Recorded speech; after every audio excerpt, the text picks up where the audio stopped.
Hey, good afternoon, students.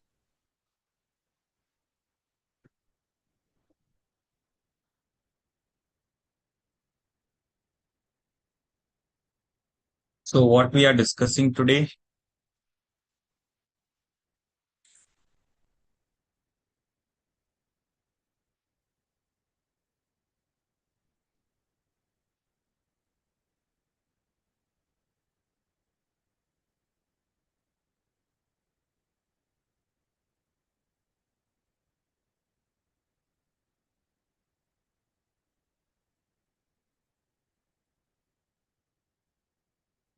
Yes, good afternoon, everyone.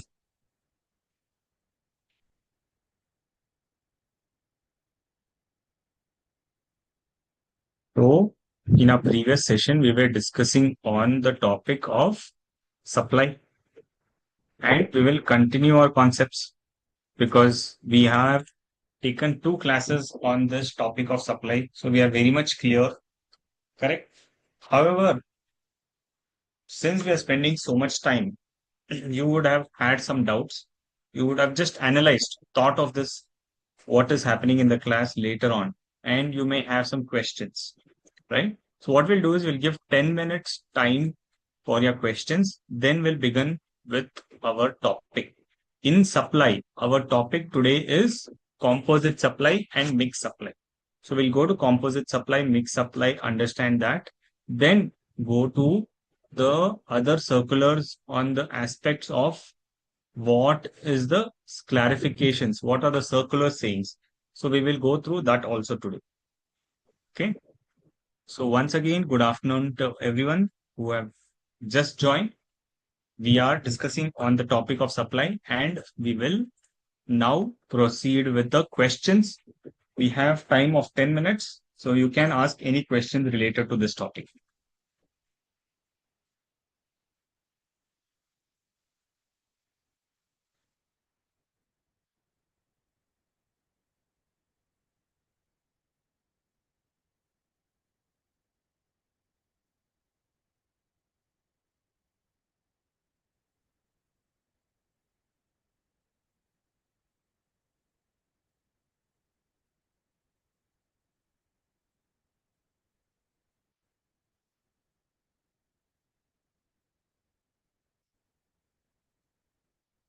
If anyone has a question, they can type, or if they want to ask a question, they can raise the hands so that they can answer it quickly also.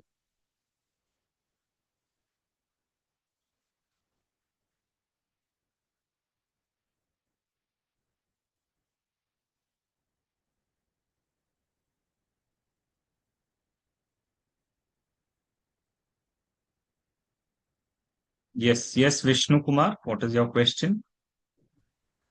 Good afternoon, sir. Sir, my question is what is input tax credit and when states supply these goods from one state to another state, how this tax credit is availed by the states so when in supply also how this means how this mechanism works how. So I am not able to understand this critical point. That's Okay, very good.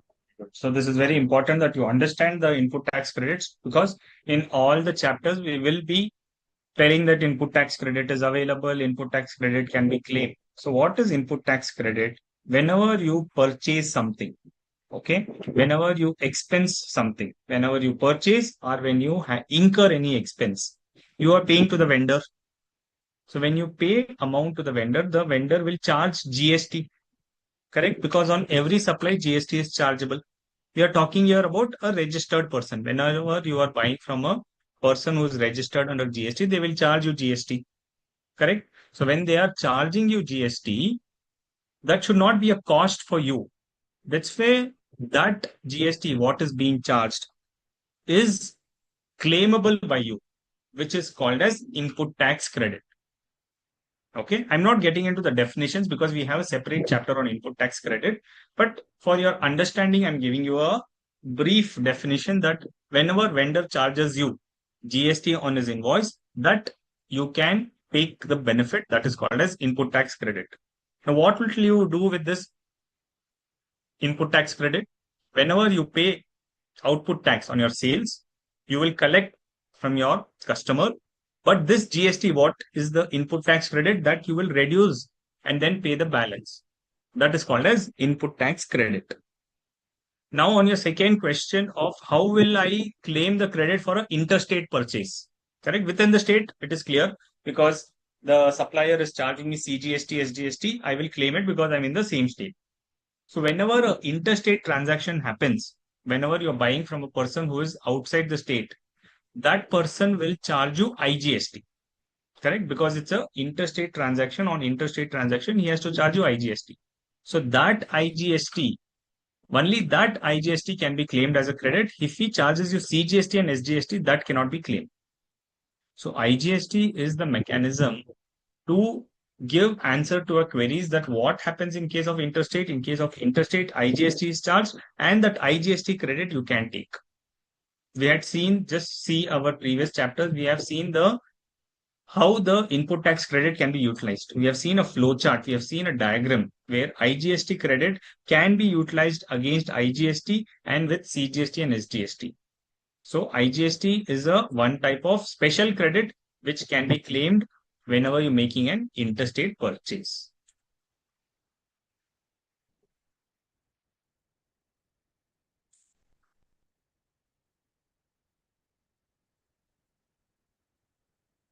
Is that clear?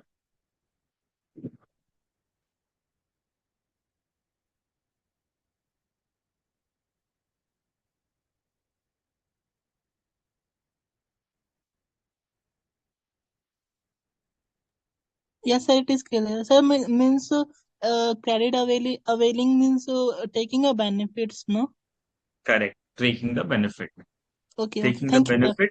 Here you can take direct benefit. So benefits, when we say government benefits, that is different benefit. This is a direct benefit which you can see in your, once you claim the credit, you can see it in your electronic credit ledger. It will be appearing in your electronic credit ledger and you can claim it anytime. Okay, sir. Thank you. Next question is, sir, in related party definition, please give an example of such persons or officers or directors of one another's business. Good, good. So in case of a related party, if one officer, now when they say officer, it is any officer. So it could be that a chief financial officer of company A and company B is same because he is a acting CFO or a part-time CFO in one company and another company is a whole-time CFO. Or there can be directors who are directors in two companies. Like take Mukesh Ambani. He's a director of Reliance Industries. He's a director of Reliance Infocom. Right? So he's a director in both the companies. So these two companies are having a common director. So these two companies will be called as related party companies, related companies. Liquidated damages. Yash is asking, please explain liquidated damages. We have a clarification also, but to understand liquidated damages, that I enter into a contract with somebody. Generally, in terms of government contracts, you will find this term called liquidated damages. I enter into a contract with the government that I will construct a road and give it to you within 1 year. So government has, okay, given you the contract. Now, if you do not finish it within 1 year, which mostly you will not, because government projects will get delayed. So their government will put a clause that if you do not finish your contract within 1 year, for every extra month what you are taking, you have to pay damages, you have to pay compensation to us. That is called as liquidated damages. Sir, can you explain 7(1)(b) importation of service for consideration, whether or not in the course of furtherance of business? Very good. 7(1)(b) says that when you import any services for any supply, what are the, like how Shefali ma'am had taken you through the MCQs, or taken up the questions and she's explained that for supply, what is very important for supply, two things are important, that it should be with consideration and it should be in the course or furtherance of business. But 7(1)(b) is saying that when case of import of services, if consideration is there, but it is not in the course of furtherance of business, still it will be liable to GST. Like when you import some software, import some songs, import some movies from the Netflix. They are all examples of this, wherein you're importing a service. Consideration is there, but not in the course of furtherance of business, still GST is applicable.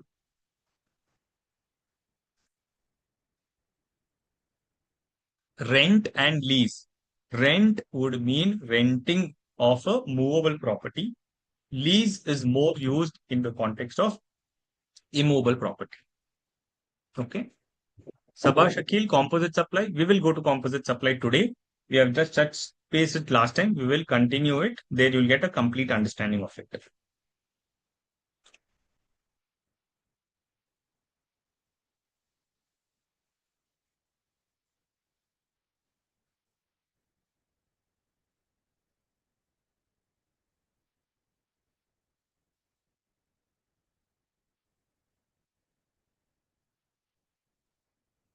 Exchange of currencies outside the scope of supply? Yes, because in the definition of money itself, it is outside. Definition of goods and definition of services. Sorry, not definition in the definition of money, in the definition of goods and in the definition of services. Both, any transaction in currency is outside. So exchange of currency is outside the scope of services, outside the scope of goods and services both.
Okay, no more questions.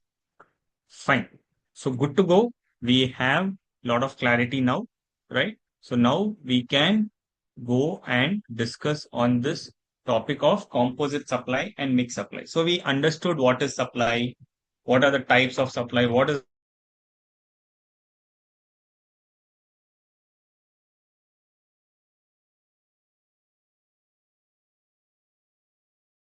composite supply और mixed supply.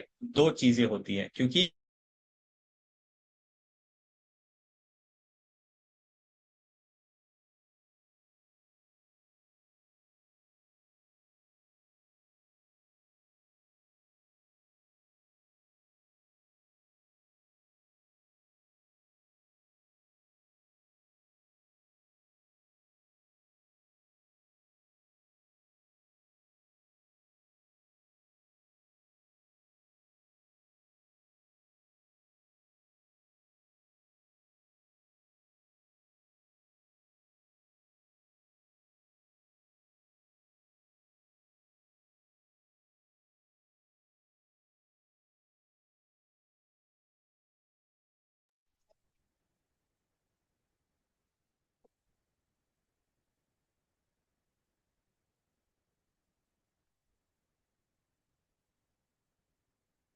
okay.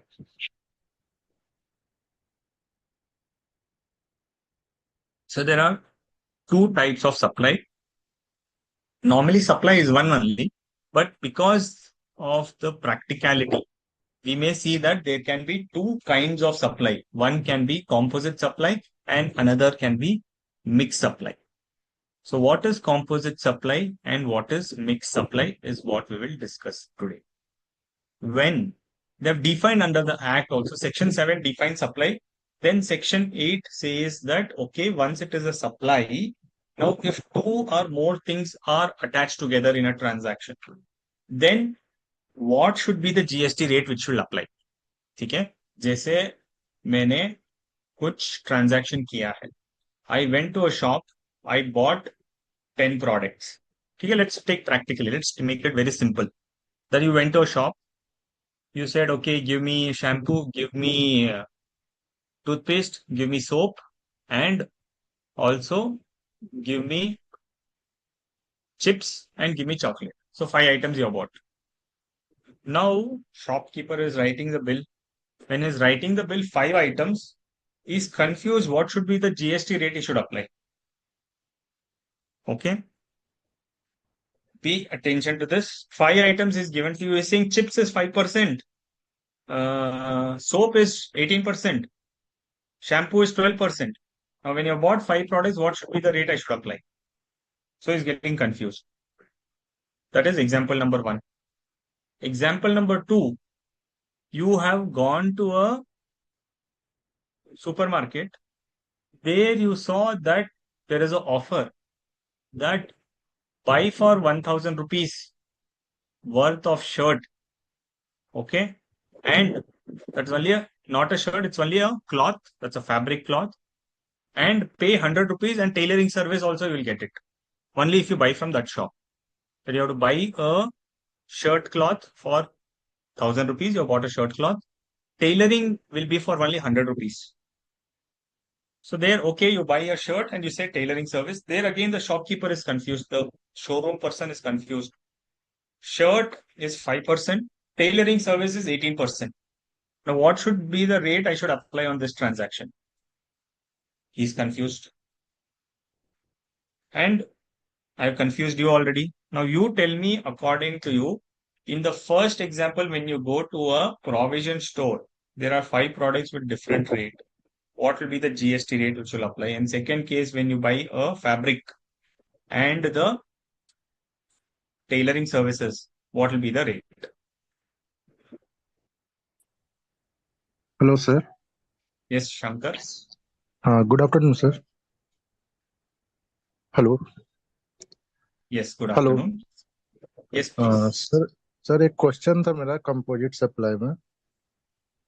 Hello Tell me. Hello DTH जो DTH हम लोग जो Yeah, खरीदते हैं उस पर जो सब्सक्रिप्शन हम लोग को दिया जाता है, तो मतलब कि उसमें जो केबल वगैरह जो फ्री दिया जाता है, मान लिया जाए वो हम लोग डीटीएच सेटअप बॉक्स खरीदते हैं, उसके साथ हम लोग को डीटीएच उसका केबल भी दिया जाता है, तो मतलब फ्री जो दिया जाता है चार्जर वगैरह, वो उसका जो क्या हम लोग ट्रीट कर सकते हैं, उस पर जीएसटी लगेगा कि वो सेटअप बॉक्स पर ही लगेगा?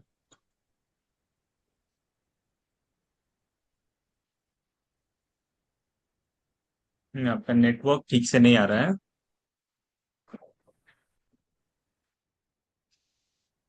Okay, so in एक second case, minute. people are saying that it will be 5% as GST goes with principal supply. And first case, I'm doubtful. Rate of cloth will be the rate in the second case. In case one, some students are saying it will be the highest rate. And in case two, rate of cloth. So more or less, you're all confirmed that yes, in case of second supply, it will be the rate of cloth. That is, the cloth is 5%. The tailoring charges is 18%. But you're saying 5% apply even on tailoring charges also. Soumya is saying composite में lowest rate रहेगा, mixed में highest rate रहेगा. अरे अरे ऐसे थोड़े कहा है. Okay. Individual GST will be applied. Aman Patel is saying, don't worry, sir, all of these things. In both the cases, you apply the individual rate. But the problem comes, Aman, that some cases, what happened, I've given you the breakup. In some cases, the breakup will not be available. What do you do in that case?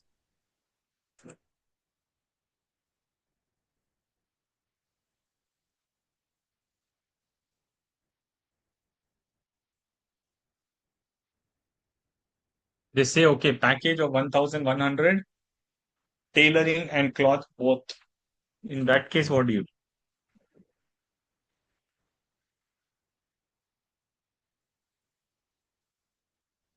So, you understood?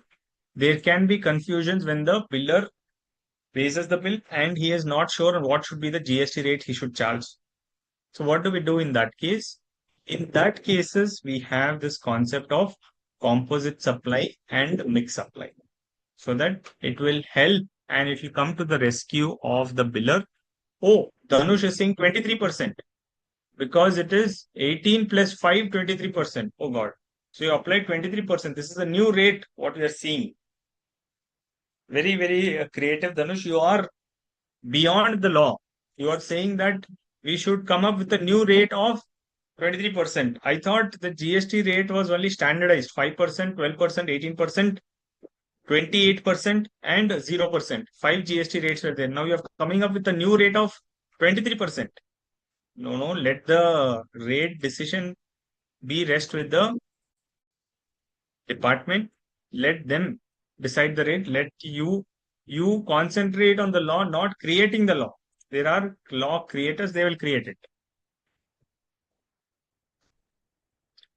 Okay.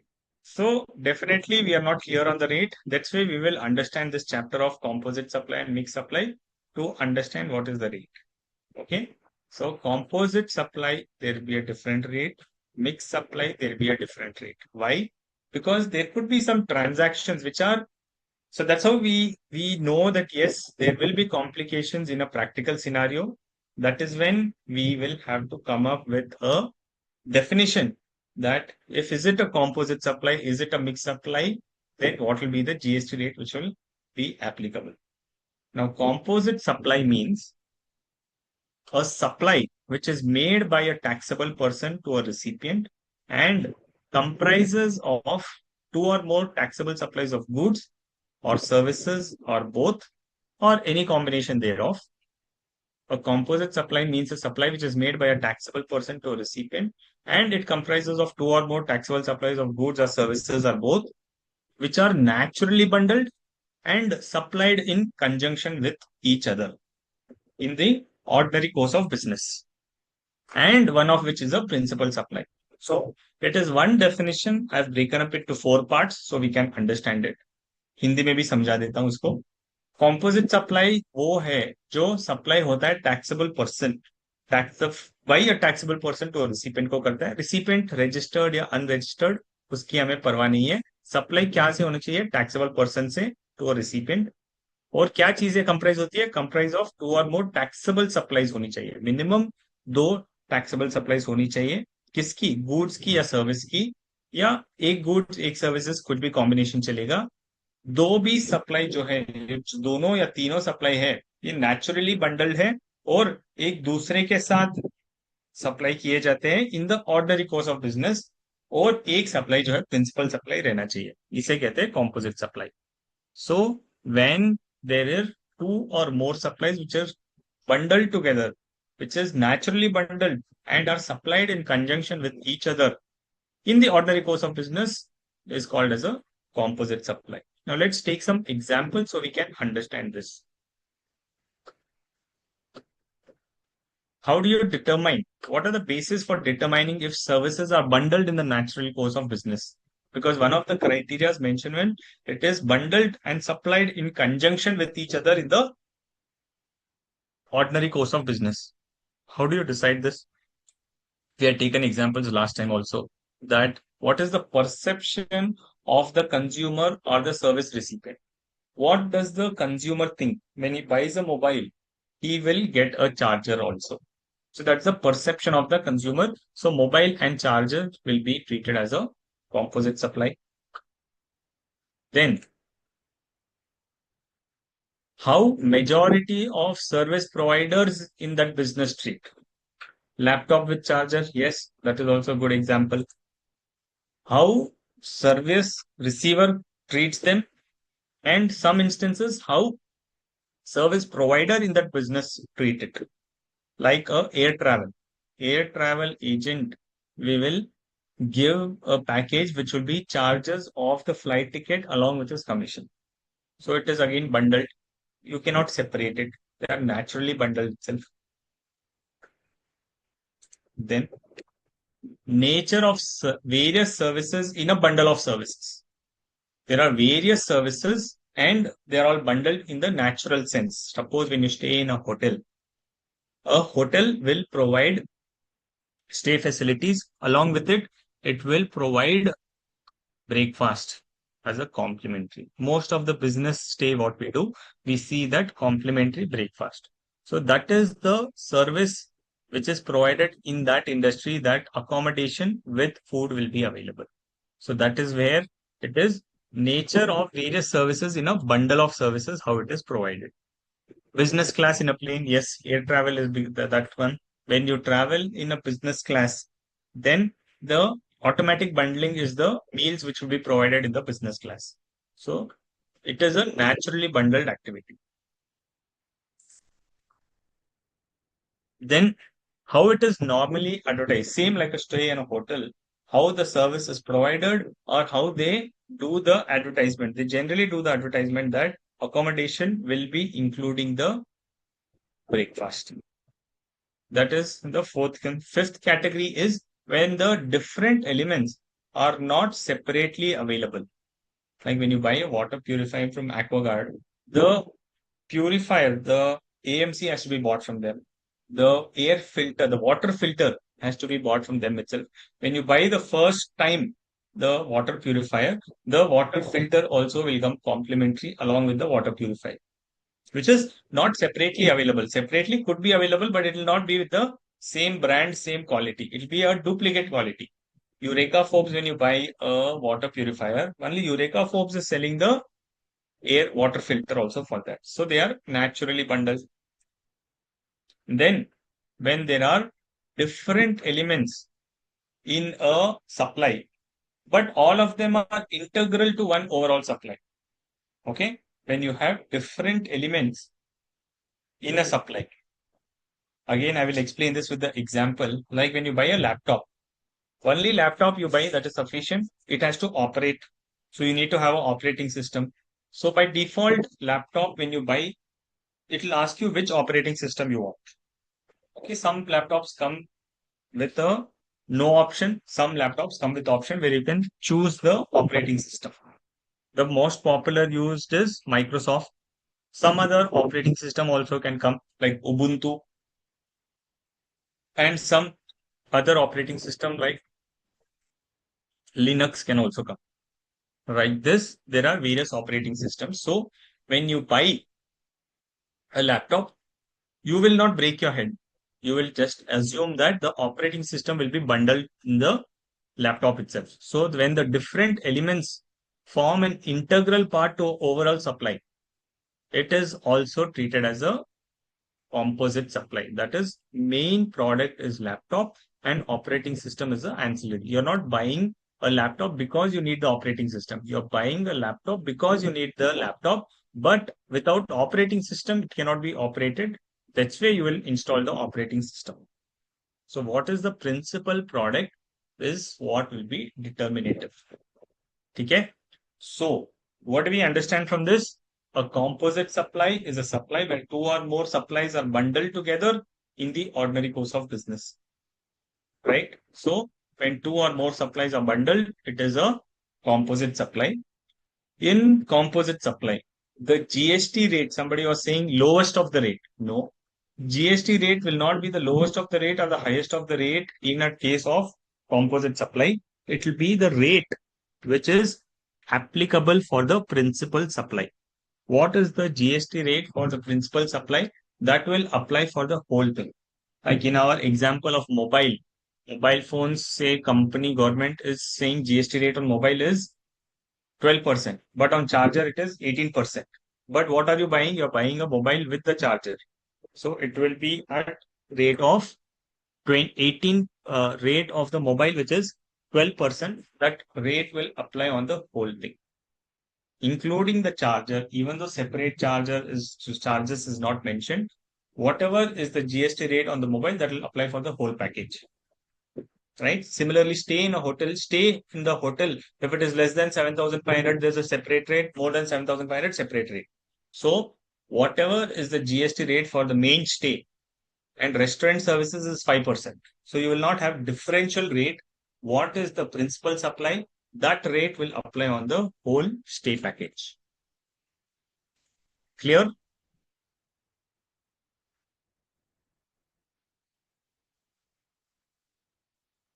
जो rate GST का main principal supply पे होगा, वो GST rate पूरे bundle supply पे लागू होगा।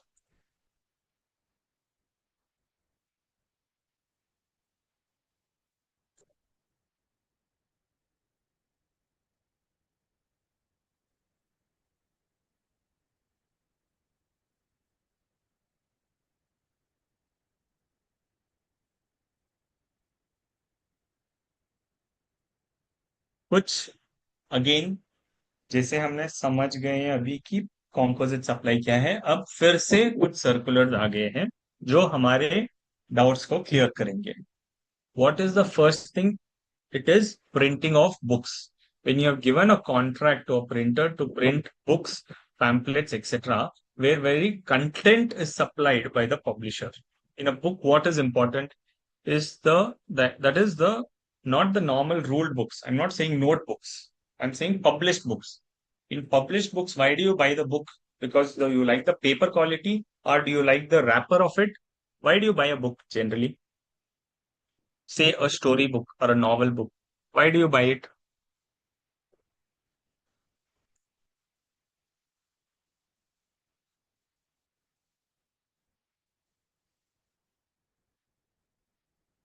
For the information to read what the content of it, correct? जो content है वो पढ़ने के लिए we will buy it.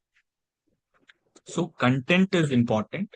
That is what exactly the circular is saying, that when you give a contract to a printer to print the books where only the content is supplied by the publisher or the owner, then supply of printing is the principal supply, and it is a supply of service because the main activity is printing of the material what I've given to you.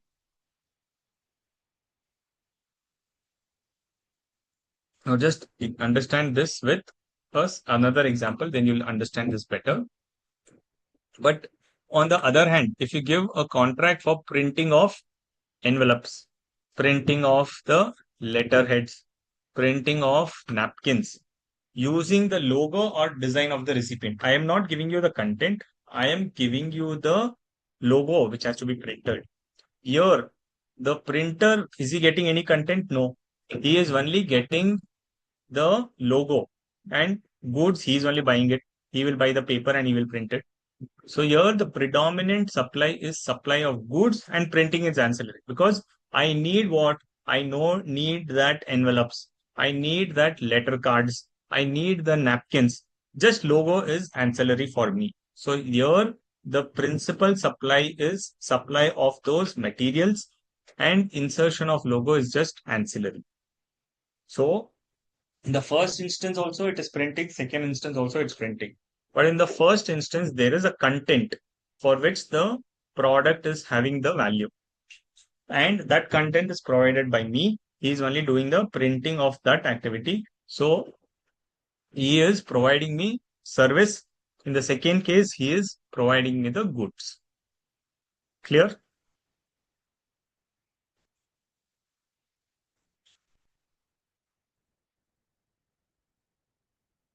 Now in the third instance, so that is printing.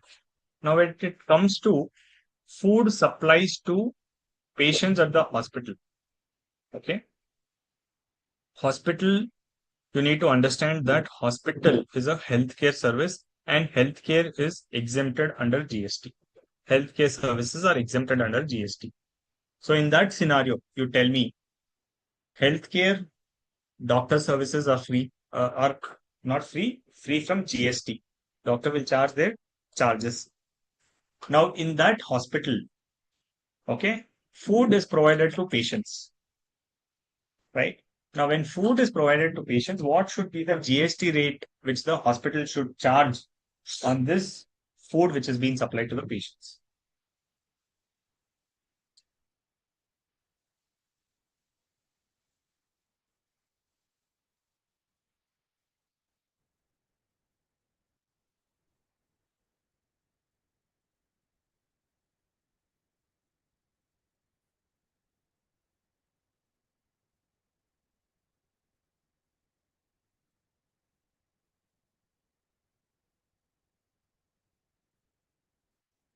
And for food, they are charging, okay, because they're saying outside food not allowed. We will charge very minimal charges. Even the outside hotel, if you take, it will be 150 rupees. We will charge you only 30 rupees for the food. There is a charge for the food also. And now you tell me what will be the GST rate on the food. Smriti's question on printing is, although the publisher gives us printing books, yes, for us it is a printed book, Smriti, but it is not treated as supply of service for us. For us, it is supply of goods. I am talking about transaction where the publisher gives it to the printer. Between them, what is the transaction? There, the printer supplies services is what this clarification is saying. And in the second case, it is supply of goods.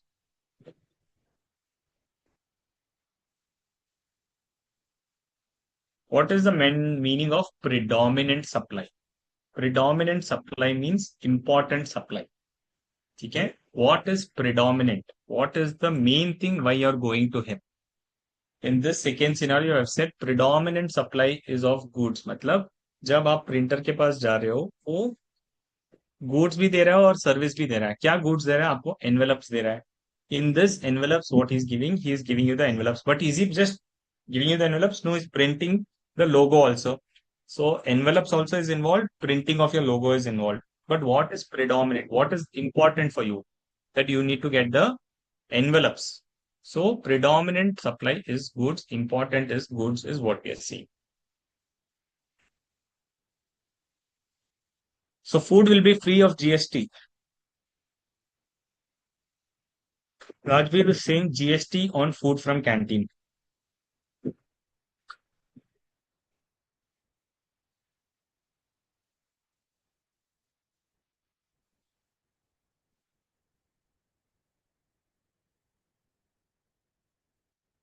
Others, it is supply of service as main supply is doctor service. Okay.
Food on food and doctor services both together will be taxable. Okay. Supply of service to patients.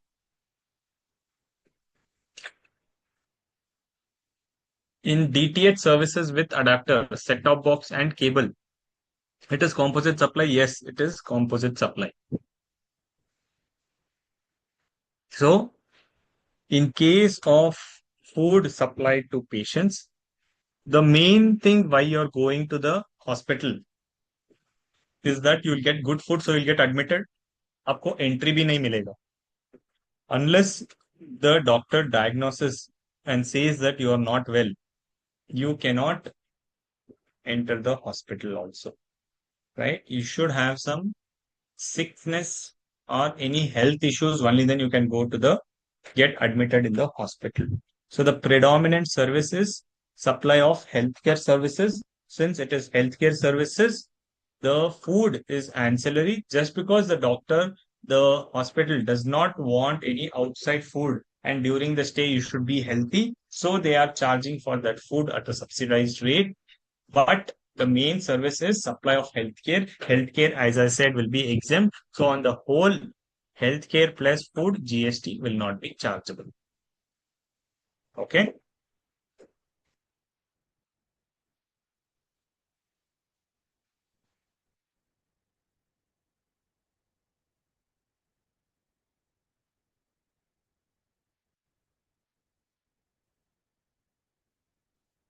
That is what the circular also gave the answer. Next comes as bus body building. What is bus body building? You see a bus, no? Yes, anything else? Okay. Very good, Smriti. Understood clearly. Very nice. So in case of bus body building, what happens? You see a bus, what comes in.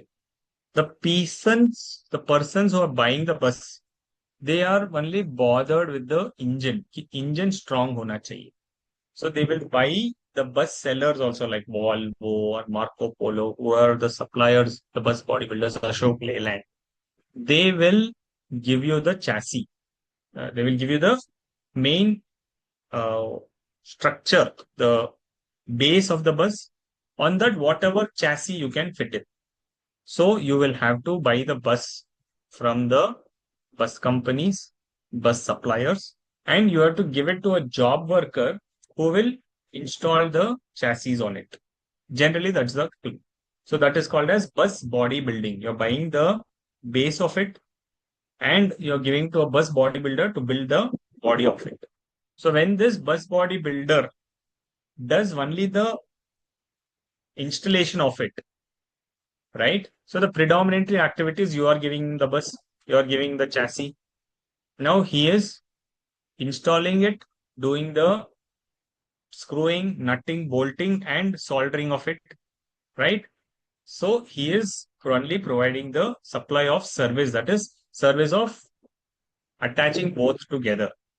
That is called as supply of service. So in case of bus bodybuilding, when you give him the bus, you give him the materials, he only does the installation, that is supply of service. Now you say you're giving him a bus and the materials also he has to buy. He only has to buy everything and give it to you. You have gone to Ashok Leyland saying that I need a complete bus. You do the bus body building and give it to me. Then it is supply of goods fully because there you're given him a contract of complete contract that you need a final bus. So that's a bus which is being supplied. So it depends on a case to case basis that what is the kind of contract. If you're giving a contract only for installation, for assembly, then it is a supply of service. But if you're buying a bus completely, it is supply of goods. If principal supply is exempt, then ancillary supply also will exempt. Yes. In our case, we had seen, right, lot of examples where 12% is a principal rate of, say, that installation of a air conditioner. Air conditioner is 12%. Installation labor charges is 18%. So what will be the GST rate on this? What is the GST rate applicable on the principal supply? That will be the rate on the complete packaged bundle supply. So in this case, he is supplying what? Supplying air conditioner 12%, installation 18%, but rate of AC is 12%, installation is 18%.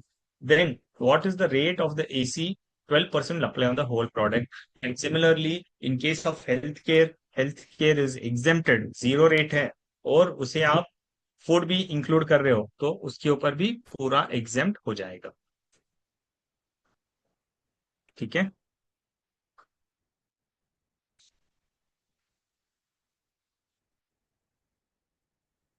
So we understood bus bodybuilding depends on case to case. We have to know the facts much detail. Whether he's doing only bus bodybuilding as a service, then it will be treated as a service. He can apply only GST rate of 18% because the standard rate on services will be 18%.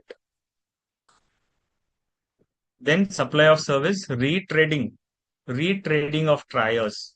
पुराने tyres है आपने tyre वाले को दिया और बोला इसमें रीथ्रेडिंग करो, दैट उसके अंदर के जो थ्रेडिंग है वो निकल गए. So he will do the rethreading and give it to you.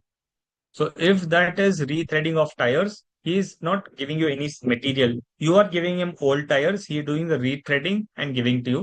Rethreading में थोड़ा thread लग सकता है, but that is not the predominant thing because the tire is predominant and you are giving him the rethreading activity.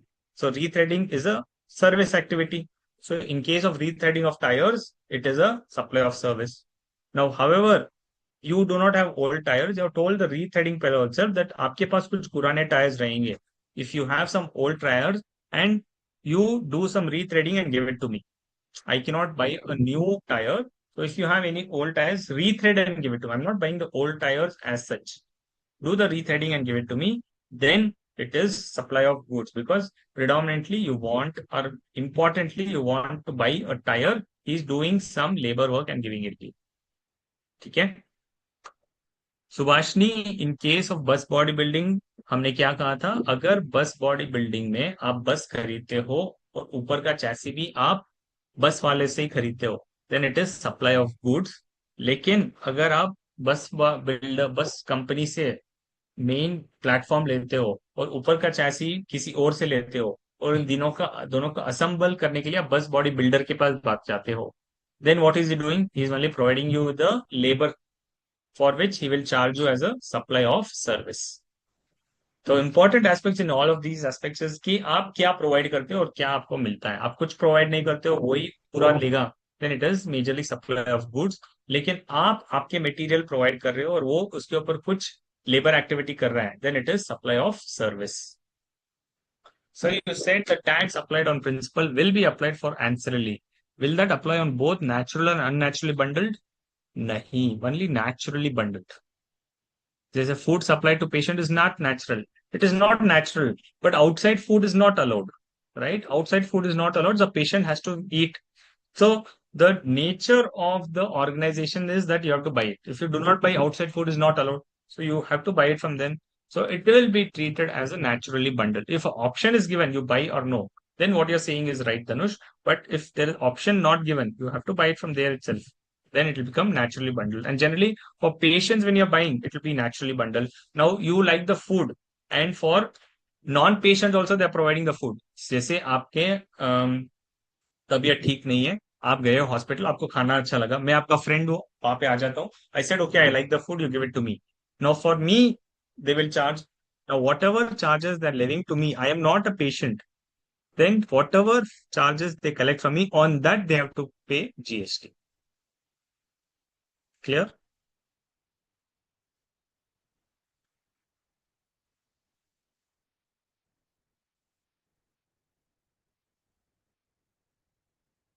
Then next kind of clarification is food and beverages given at cinema hall.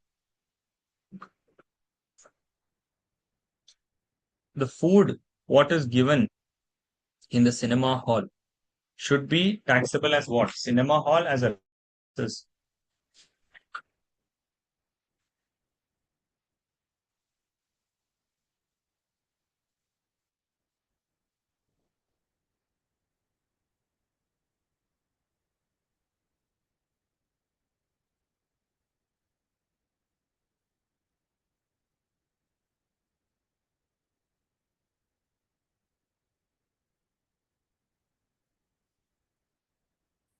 yeah. In cinema hall, you go watch a movie and popcorn is served. What should be the GST rate on this popcorn?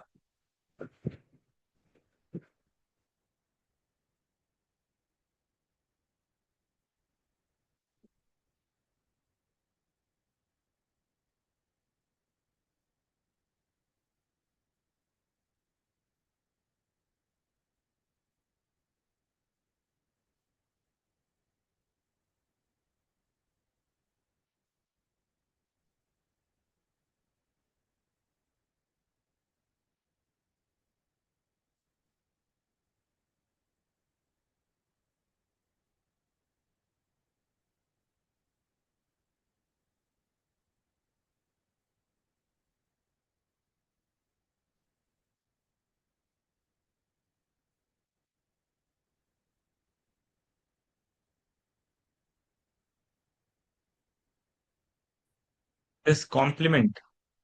No, it is not complement, right? Generally, when you go, it could be that you have to pay for it separately or you have to buy it as a combo along with the ticket.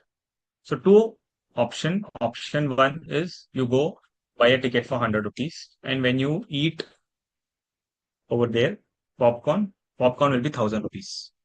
Generally, it is there, no? Rate of the theater will be less, but rate of popcorn will be high. That is a fact. So 500 rupees theater ticket and popcorn is 1000 rupees. So what should be the rate on movie ticket and what should be the rate on, I'm not asking the percentage, which rate should apply, because classification of rate is not there for your syllabus. But principles will apply for you.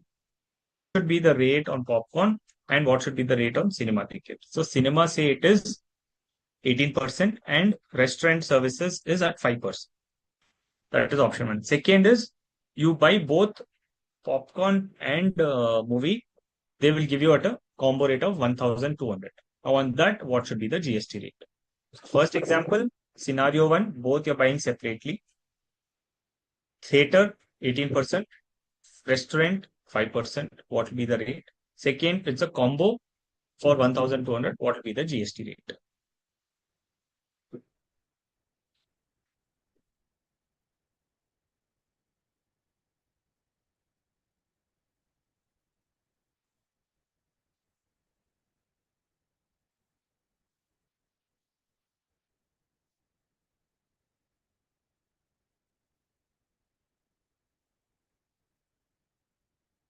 Separate as it is not compulsory to buy. Okay.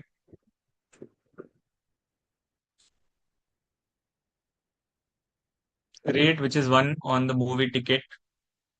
So in bus bodybuilding, parts of the bus given directly for installation is taxable separately or composite. Parts of the bus will not be separately taxed. It will be treated as a composite. Ticket पर GST तो लगेगा ही, लेकिन popcorn का क्या करो?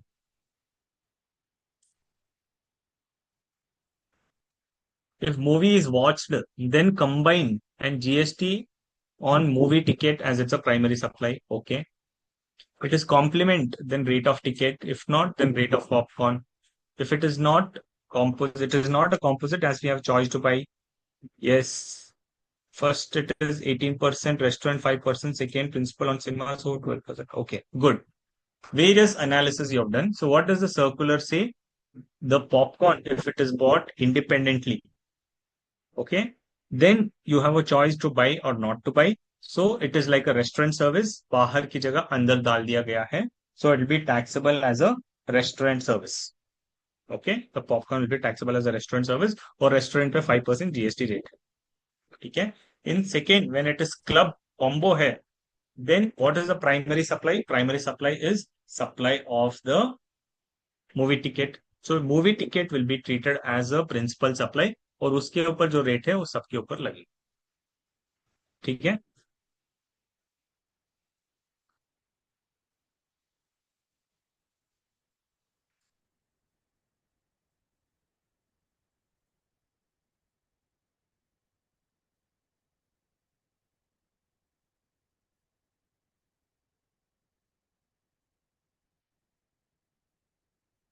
Yes, then it would be more amount. Perfect. It will be more. But the movie operators want the sales. They're not worried that okay, high GST pay करना पड़ेगा. They need that okay, revenue तो आ रहा है ना. They're okay with it.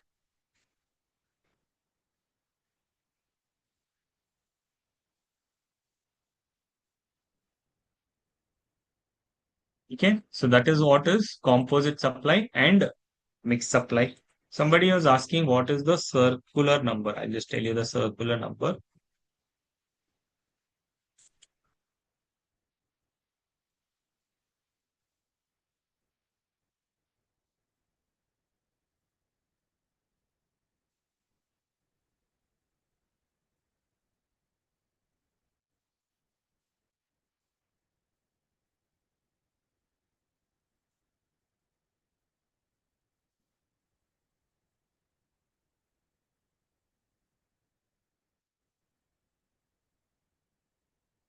Circular number 201. Circular number 201 clarifies this.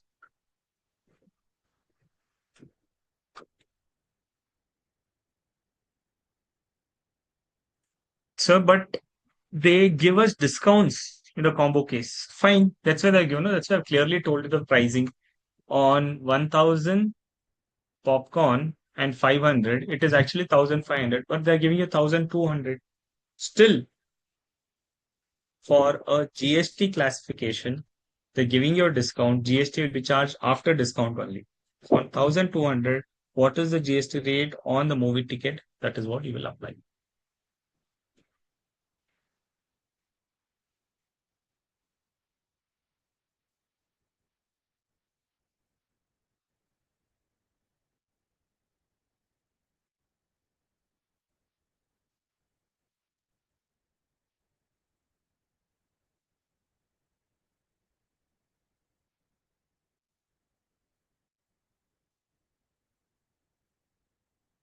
Not be a loss to the customer. Customer को तो fixed price ही pay करना पड़ेगा. It will be a loss to the owner to that extent, not to the customer.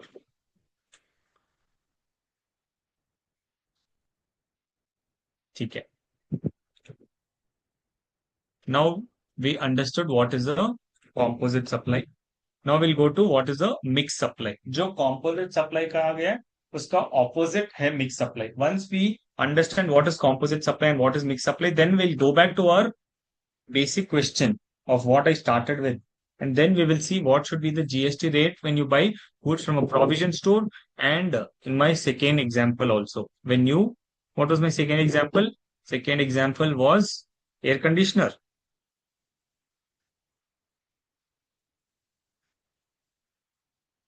Right. On the first example, that is still pending. Second example was on the cloths. Yes, good. You remember, Aman. ठीक है.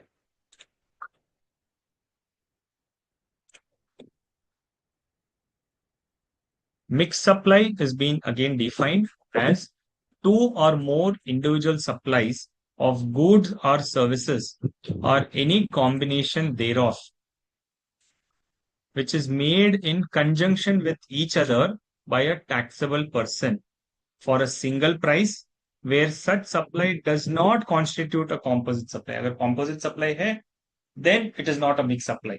So it cannot be that composite supply भी है, mixed supply भी है. It is excluded. It is not constituting a composite supply where transactions consist of supplies of two supplies which are not naturally bundled. Transaction consists of supplies which are not naturally bundled in the ordinary course of business and which are taxed at the highest rate in the various supplies. So what is it saying? When there are two or more individual supplies which is made in conjunction with each other, it should be supplied in conjunction with each other. साथ में supply करना चाहिए for a single price, but it is not a composite supply and they are not naturally bundled, then they will be taxed at the highest rate. Now let's take an example for this. आप shop में जाते हो, toothpaste खरीदते हो, toothbrush खरीदते हो और एक शेविंग ब्रश खरीदते हो. So the supplier Gillette has understood that whenever my customer comes, they buy these three things. Let me bundle and give it to them, so that people who don't want to buy brush also they'll buy it, and my sales will get increased. So they bundle it together and sell it. Now they make a package that you buy these three things, will give 10-20 rupees discount. So they are again selling it as a bundle, like how we saw the combination, that like this is also a combo. When a combo is sold, which is otherwise available separately also, right? But now they are selling it as a package. Is it naturally bundled? In my example of toothbrush, toothpaste, and shaving cream or a shaving brush, do you call it as a naturally bundled? No. Correct. Everybody is clear that it is not naturally bundled. So it's a mixed supply. So when it is not naturally bundled, it is artificially bundled. The GST rate will apply, which is the highest rate. On toothpaste, 5%, toothbrush, 12%, on shaving brush, 18%. So on this combo pack, what will be the GST rate?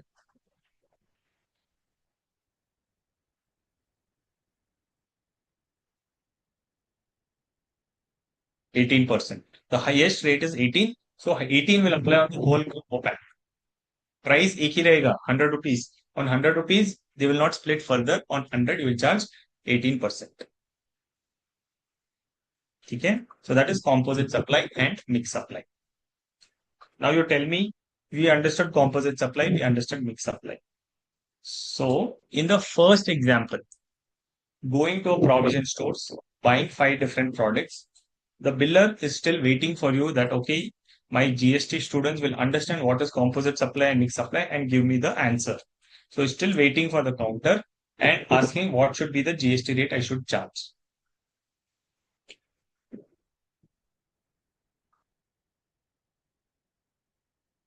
Smriti is saying highest rate should be charged.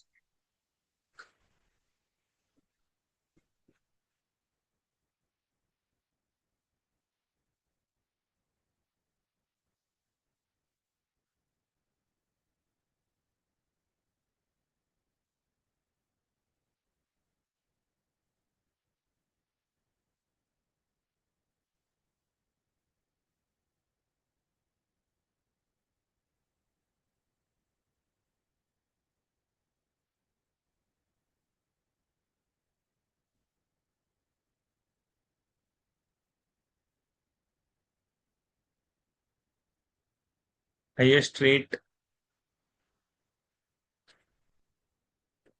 So the storekeeper bundled the goods together. No, he's not bundled it together. I never said the facts. You are changing the facts.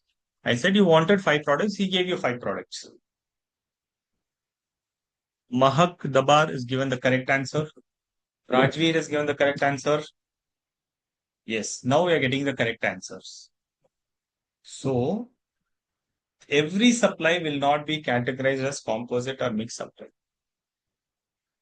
Okay, there is something called as an individual supply. You go to a shop, you ask him, he gives it. It is not a mixed supply. He's not giving it as a bundle. It is not supplied in conjunction with other. You buy one, you buy second from him. You can buy from somewhere else also. It's an individual supply. So whatever is the GST rate on those individual products, that GST rate will apply. So it's not a composite supply, neither mixed supply. Individual rates applicable on that product will apply. In second scenario, when you went to a shop, bought the cloth, and they said tailoring is also available for 100 rupees, you have opted for it, right? And you need to buy it along with the tailor, or you buy only the cloth. Now you bought it along with the tailor, and they're given a package of 1,100. Even though it is artificially bundled, but I will still call it as a composite supply because you have opted for it that okay, you will take both the services together and they will give you a stitch shirt. So it is a composite supply. Whatever is the GST rate on the cloth, that will apply on the tailoring service also, because predominantly it is the cloth what you're buying from. But if grocery seller offers that buy 1 kg sugar and peas and get discount 30%, and suppose GST on sugar, so he's giving you a discount. It is not bundling. Still, if he gives you a discount, then individual rate only will apply. What are the naturally bundled in the ordinary course of business? We have seen no those scenarios. What is the naturally bundled in the ordinary course? We have seen it.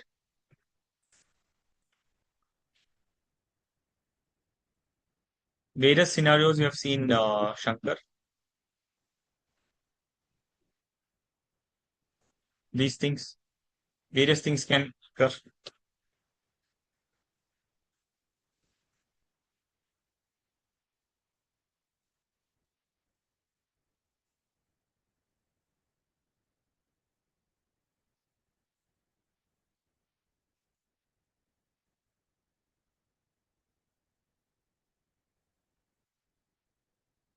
Operating system, or in case of mixed supply, it can also be individual supply and not always mixed supply.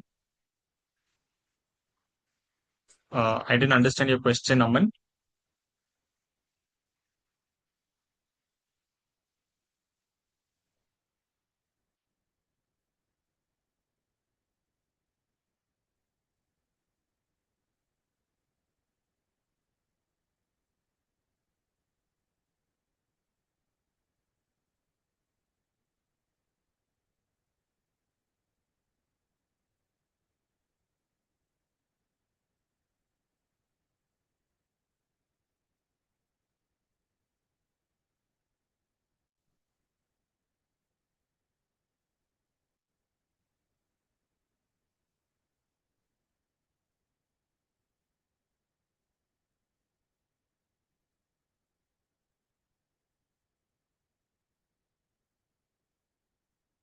Yeah, how to identify if it is a mixed supply or a composites or a individual supply? See, when they are bundled together, okay, artificially bundled, it is a mixed supply. And when they are charging you one price, then also it's a example of a mixed supply. So those are the things which you have to see. When you can buy one product, just raising one invoice with one price is not sufficient. When it can be available separately also, then it is a individual supply. But when they are packaging and giving it to you, that you have to buy it together, that's a mixed supply.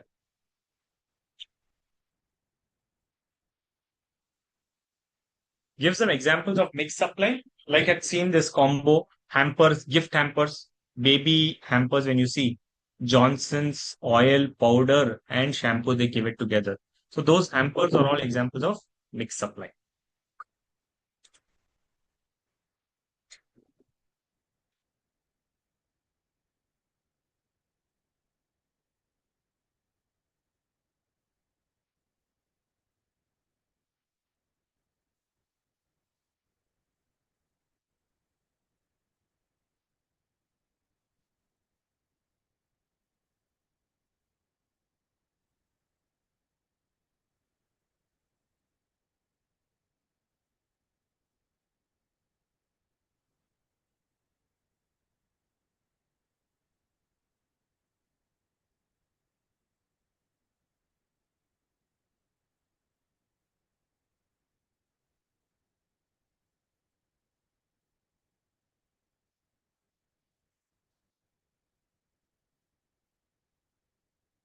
Yes, Archana.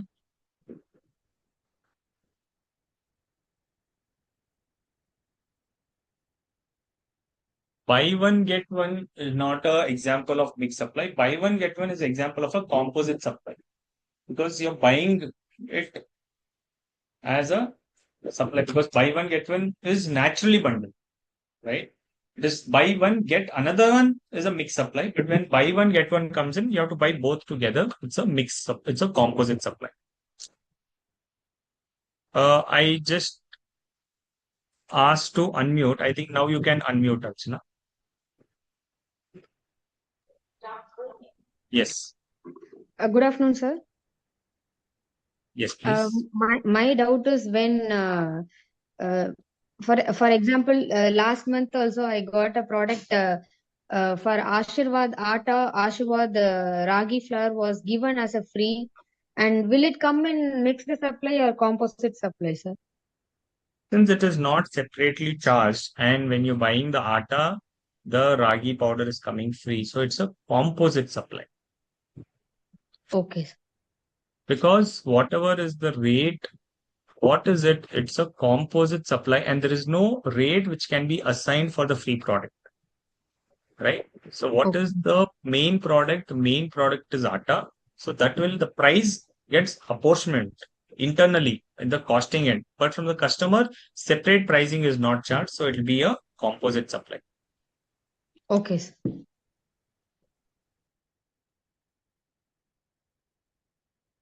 Is the purpose of mixed supply to attract highest rate of GST?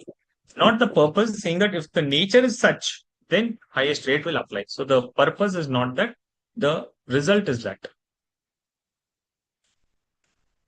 Difference between mixed and composite rate, Anup, on composite supply, what is the principal product that will apply? In case of mixed supply, what is the highest rate that will apply? That's the difference between composite supply and mixed supply.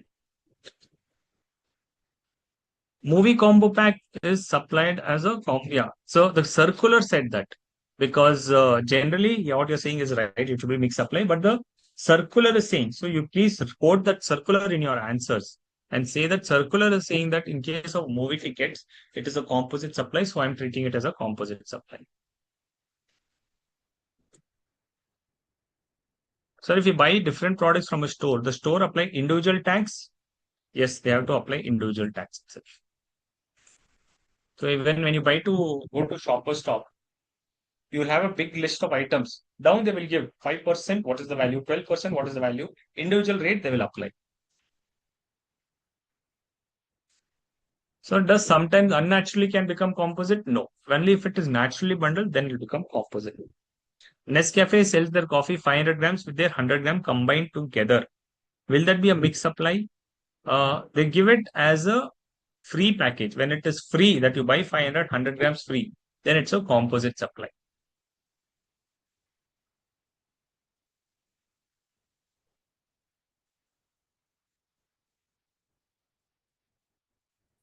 Correct. 1 plus 1, it's a composite supply. Yes, when they're not generally supplied, but for a festival, it is combined and it's a composite supply. But if two products are bundled together, which can be bought separately, then it's a mixed supply. Correct. Composite supply में principal supply का GST लगेगा. You're right.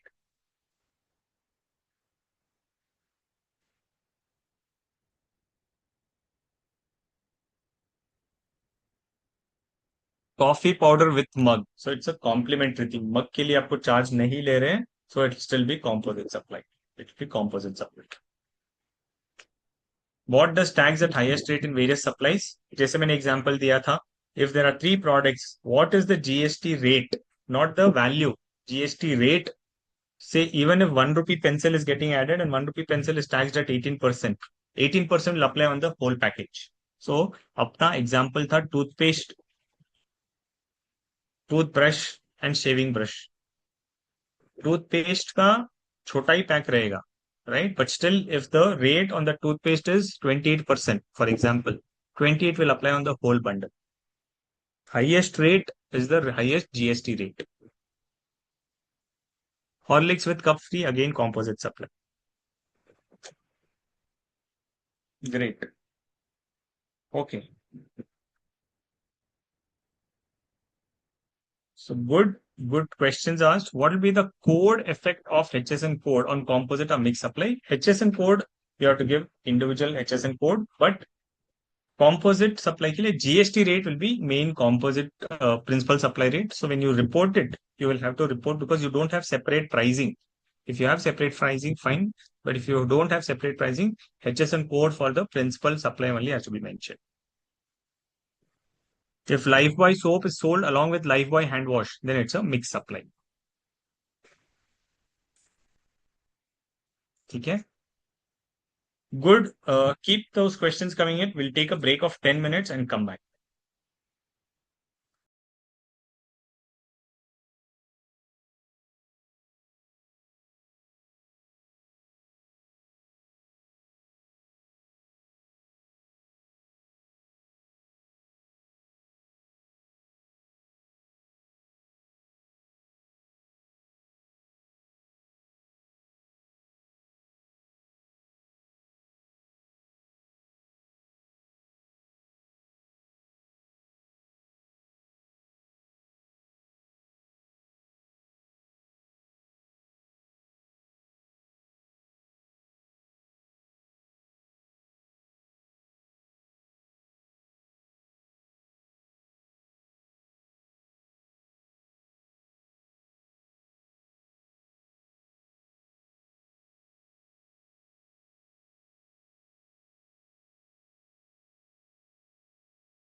raised during the break.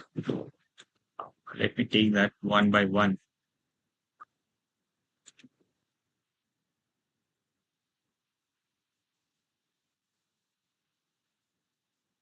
If I buy a box of Boost and I get a badminton with it, so there is no separate charge which is levied. In case of buy one get one or buy one and get some free product, it will be treated as a composite supply itself. Whatever will be the rate on the Boost that will apply on the badminton, because there is no kind of separate consideration for the badminton or any free products. Again, there is no consideration, so it's not a supply.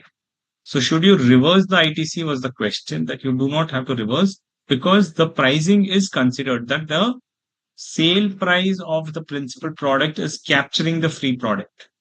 So it is the principal product which is getting supplied itself. If there is a separate consideration, then the matter is different.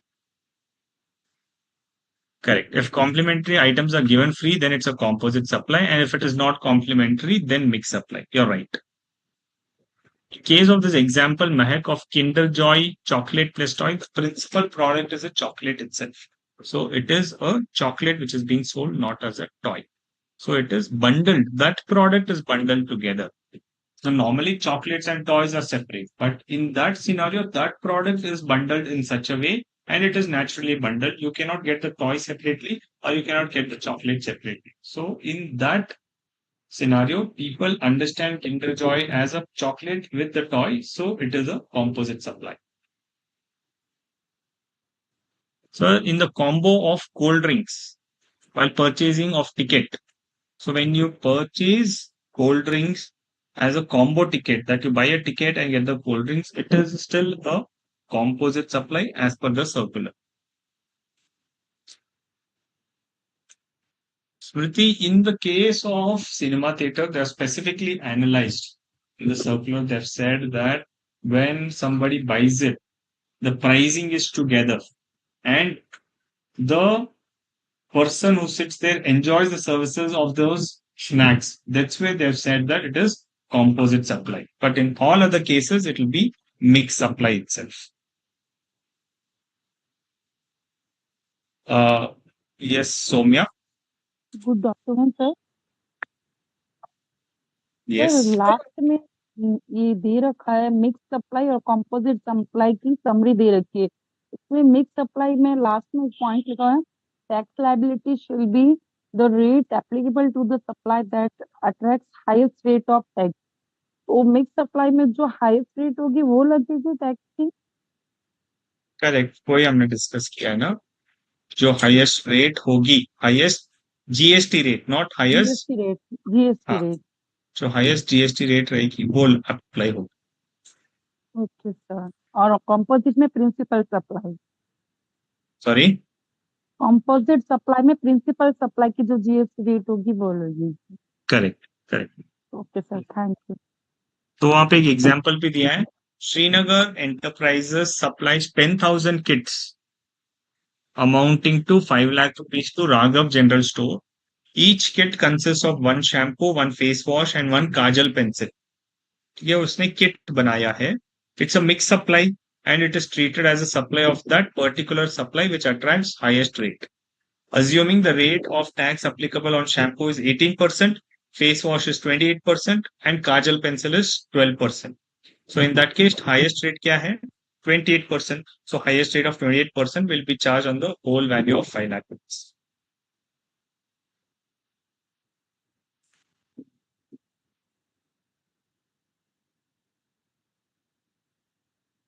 It will be separately available. You're right, Charan. But आपने combo लिया है, so you cannot buy it separately itself, right? Because when you bought a combo, it will be supplied both together. अगर आप combo नहीं लेते, तो then they're still saying that it's a restaurant service. But if you're buying a combo, then it's a composite supply.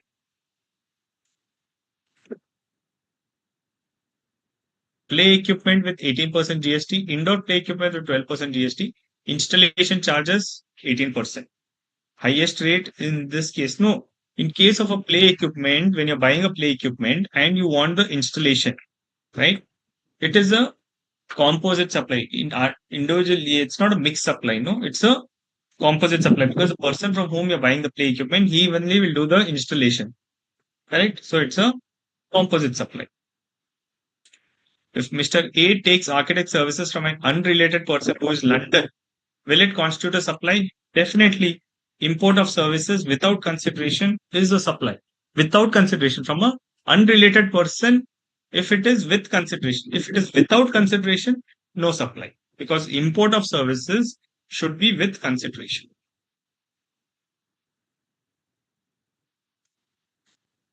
Okay. So we have understood composite supply, mixed supply.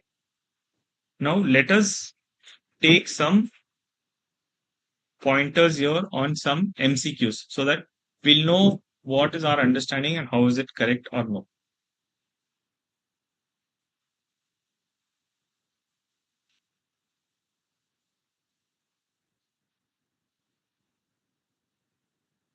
This is the first question. Tell me what is the answer for this. Very simple questions.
Okay.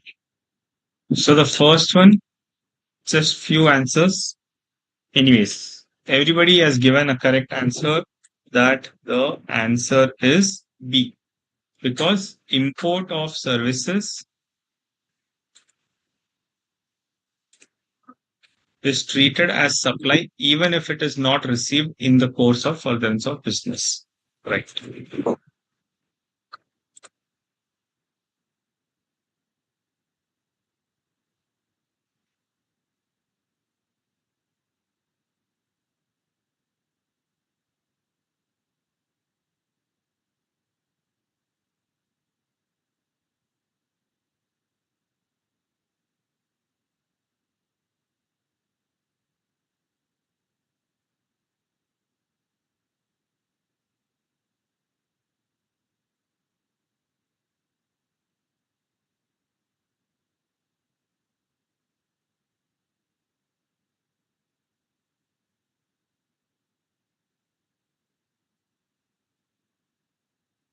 Oh, varying answers. United Breweries bought an asset on 1st January 2015 and has made a permanent transfer of asset without consideration. So it's a disposal. So will it be treated as a supply or no? For this, you need to know very one important thing, whether ITC was claimed or no. Because we know when a ITC is claimed, only then it is treated as a supply. But is it ITC claimed or not claimed in this case? In the question, have they claimed? Not claimed. How do you know whether it is claimed or not claimed? Not given. But indirectly it is given. Correct, Divya, your answer is right. Just read between the lines and analyze it, you will find the answer. Disposed is right, Bhumika, but disposed with the condition that ITC should have been claimed.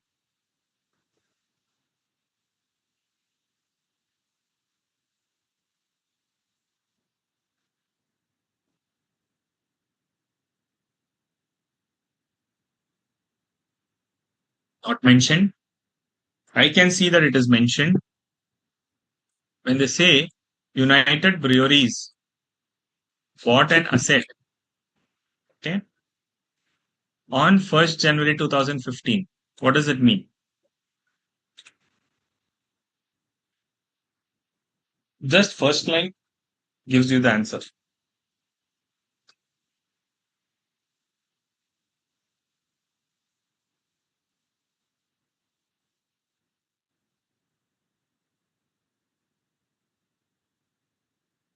They would have paid the GST, so they would have claimed. How would they pay the GST? GST came into effect from when? 1st July 2017, right? So this was bought on 1st January 2015. How can they claim the GST before the GST law itself came into existence?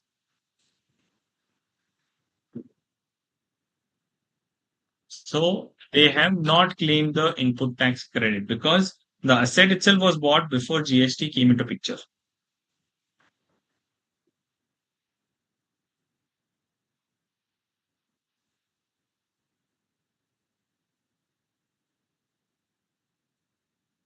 Clear? So the correct answer will be D because ITC was not claimed and there is no consideration now because they are disposing it off.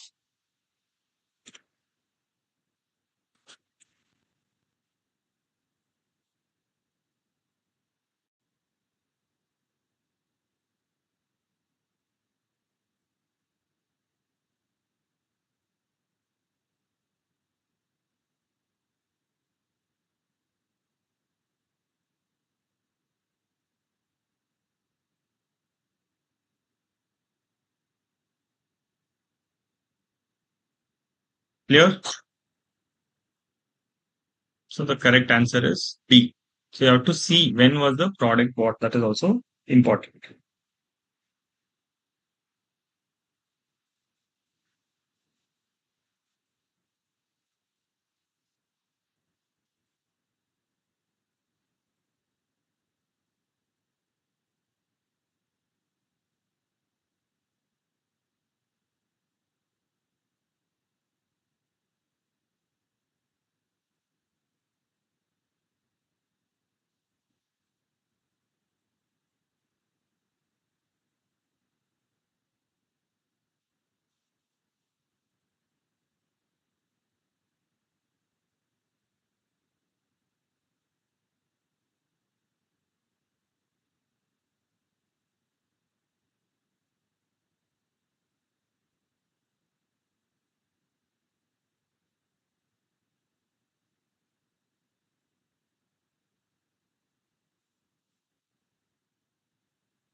Again, we did answer here, but yeah, majority is giving you a correct answer. The answer is C.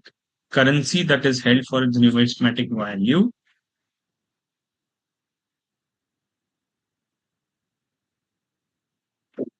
is not money.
Right. The correct answer, I think most of you have got this right. That answer is E. It is treated as deemed supply even though there is no consideration in this. Not A. No, because service received from his sum. Received from his sum, so it is taxable. Okay. The reasoning is given same in A and B, but the answer is wrong in A.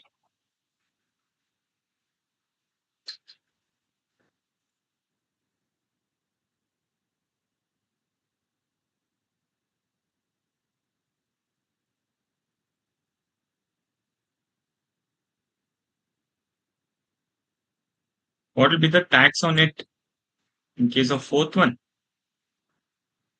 What will be the tax? Whatever is the tax on professional services, that will be the rate. So GST rate will be 18%, so 18% will apply it. Who will pay the tax?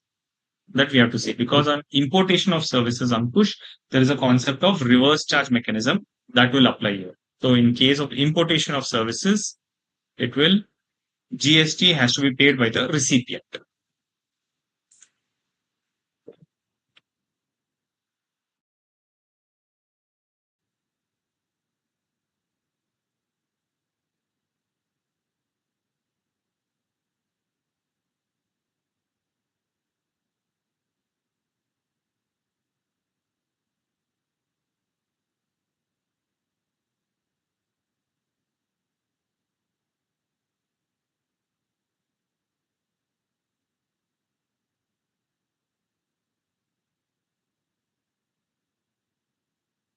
What will be the amount? What is the value? That will be the amount if he's charging the invoice. But in case of related party transactions, if there is no value, we'll have to go to the valuation rules. And valuation rule says that whatever is the open market value, on that you have to pay the GST. Like how you have transfer pricing in income tax. Similarly, here also you have to determine what is the price you will a third party will pay. That will be the price which will be paid.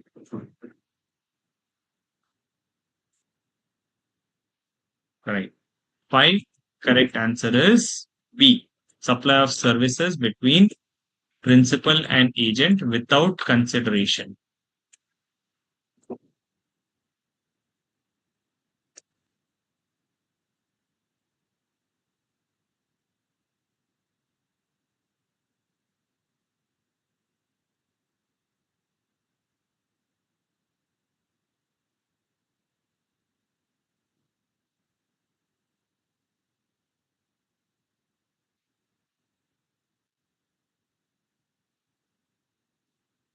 Question number 6.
Answer is C. Because a publisher, even though paper is used for printing, supply of printing is the principal supply. Therefore, it is treated as a supply of service. Classification is very important.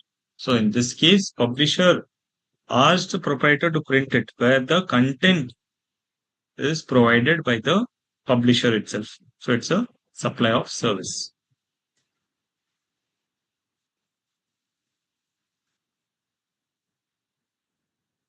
Clear?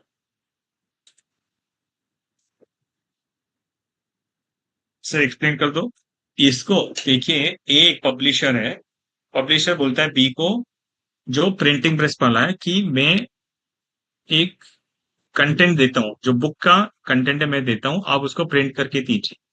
तो printing वाला क्या कर रहा है, सिर्फ printing activity कर रहा है, ठीक है। मेन कंटेंट जो है मैं दे रहा हूँ उसको, और वो जो है प्रिंटिंग कर रहा है, तो इसीलिए सप्लाई ऑफ सर्विस रहेगा, ठीक है। क्योंकि प्रिडोमिनेंट चीज मैं दे रहा हूँ, इंपॉर्टेंट चीज मैं दे रहा हूँ, वो सिर्फ उसका प्रिंटिंग कर रहा है, तो इसलिए इसको सप्लाई ऑफ सर्विस में कैटेगराइज करेंगे।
Yeah. So the answer for this, everybody is saying 7A.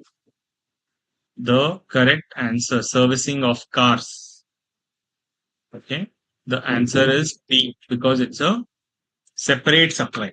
Because the goods and services liable to tax if the value of the spare parts and labor charges are indicated separately in the invoice. They are separately getting charged. So whatever is the individual rate, the respective rates will apply. Okay. Not A. As I said, not every case will be composite or mixed supply. You have to understand this.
Eighth one, everybody is giving a correct answer that yes, it is treated as a supply of service, because job worker charges, even though it's using others' goods, it is supply of services.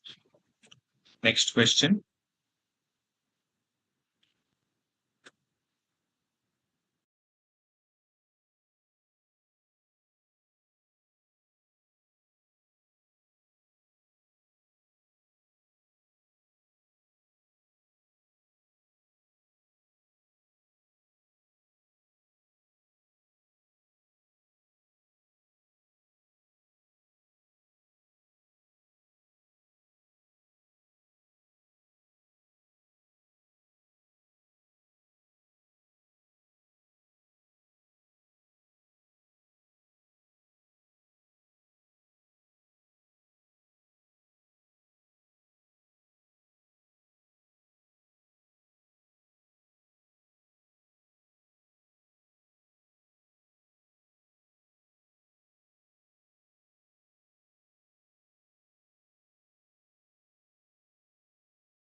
So consideration is consideration in money.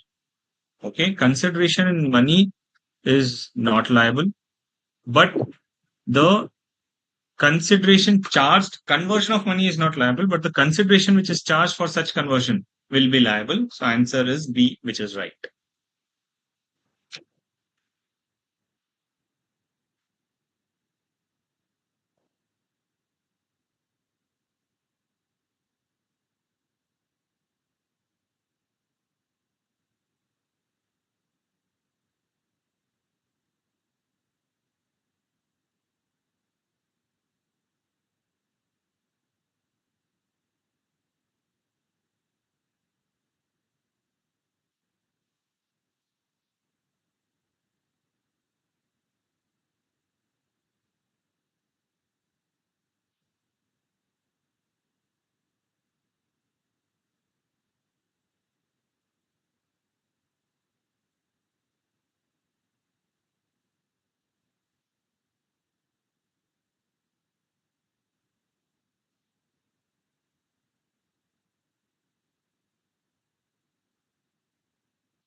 Right. Answer is C. Under the following circumstances, donation is not chargeable to GST. Donation which is for philanthropic profit, which is philanthropic means when you give something without any expectation, you just give it off. That is the meaning of philanthropic. Donation which is made for commercial process purpose, wherein there is a quid pro quo. You give donation, but you expect something. So that is not a donation. So that will be chargeable to GST. Donation which is made for advertisement also is liable to GST. And donation which is made for philanthropic is not GST. All of the above cannot be the right answer.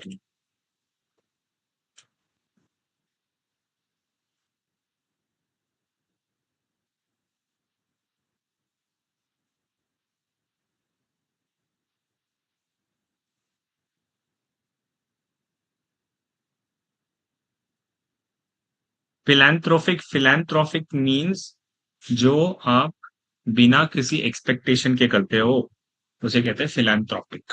कुछ भी consideration आपको नहीं चाहिए.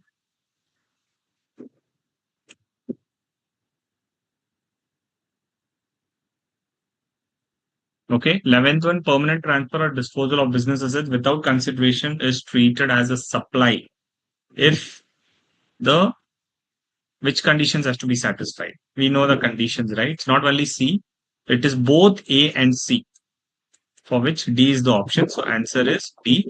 Transfer or disposal must be permanent and ITC is availed on such business assets. Both these conditions have to get satisfied.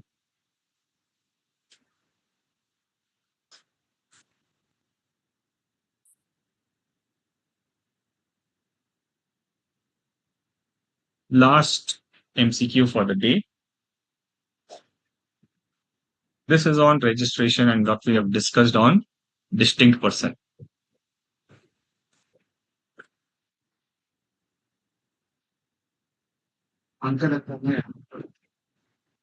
Clean ಮಾಡಿದ್ರು ಏನು ಸಿಕ್ಕಿಲ್ಲ.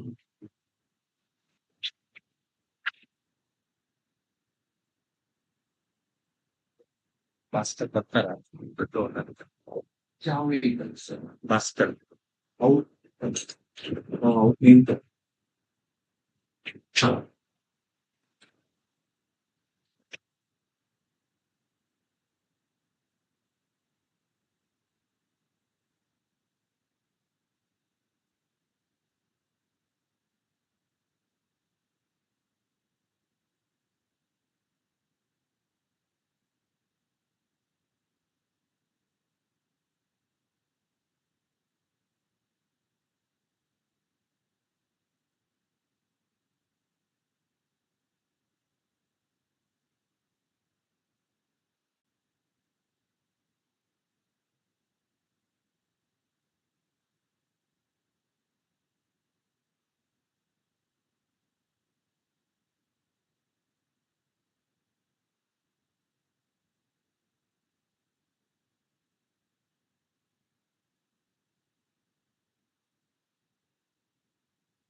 Okay.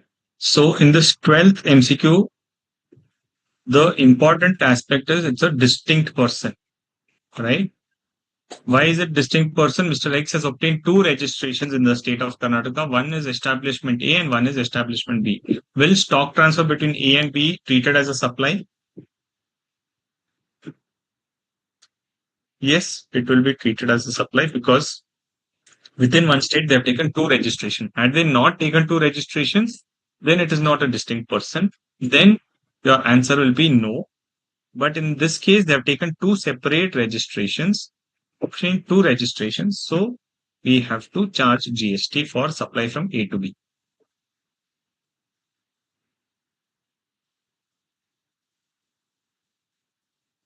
Here, any doubts? So somebody was asking on some clarification on liquidated damages. So let's go to that slide wherein they've given some clarification on liquidated damages.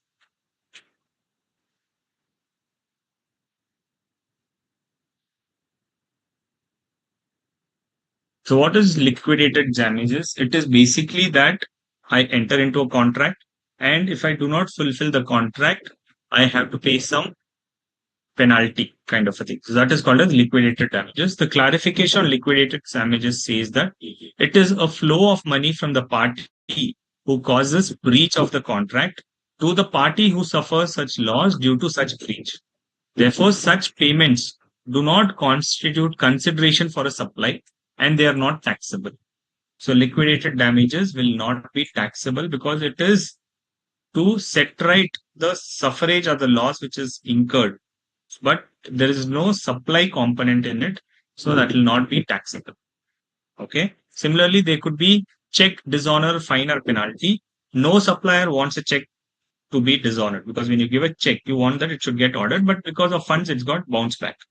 So the fine or penalty that the supplier or banker imposes for dishonor of the check is a penalty imposed not for tolerating the act or situation, but a fine or penalty. So therefore, penalizing check dishonor fine is not a consideration for service and that is also not taxable. Then penalty imposed for violation of the laws like traffic violation or violation of pollution norms are also not consideration for supply and they are not taxable. So you may see that these things may come up in your MCQs or it may come up in certain questions. There you need to understand that liquidated damages, check dishonors and penalty imposed are not liable to GST.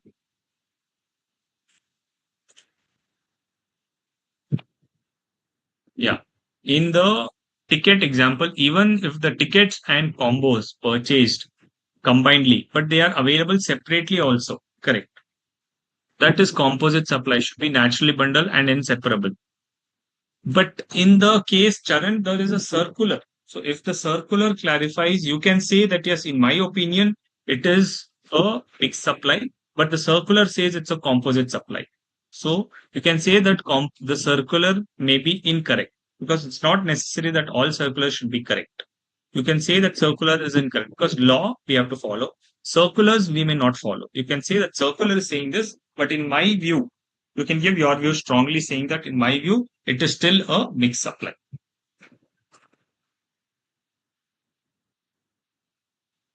What kind of amendments, Ishan? 2.97.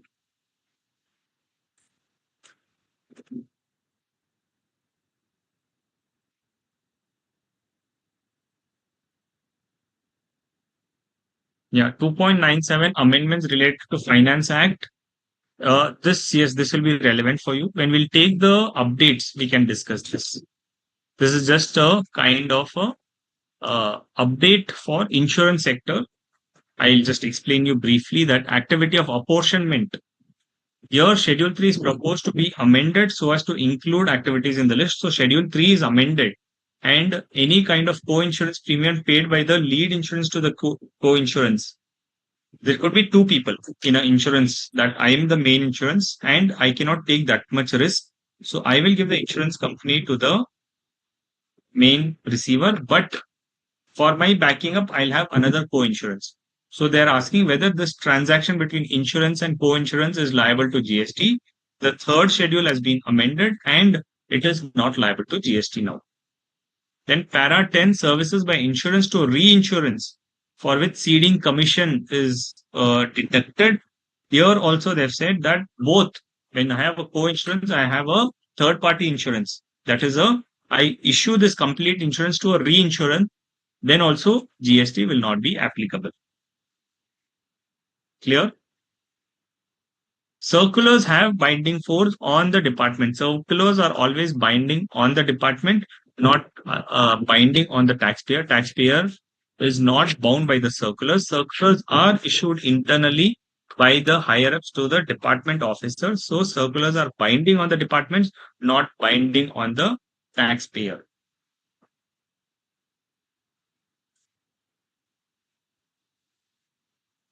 Okay. Any more doubts?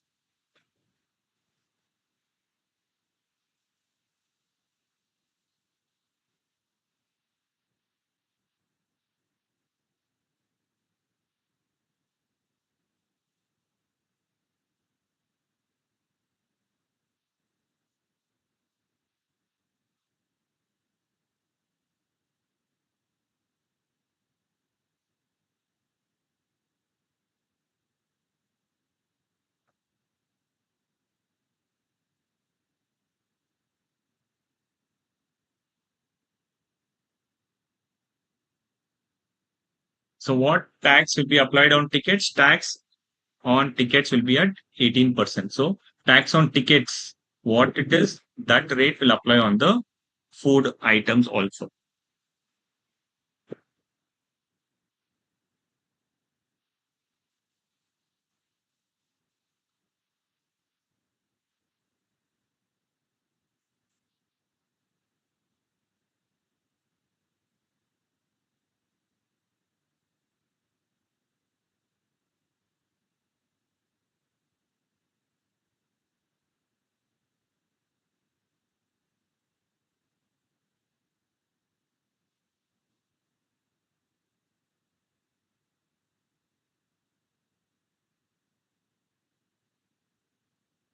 Okay.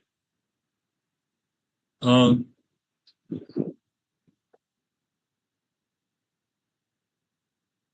me 1 minute. Somebody from Board of Studies was supposed to join.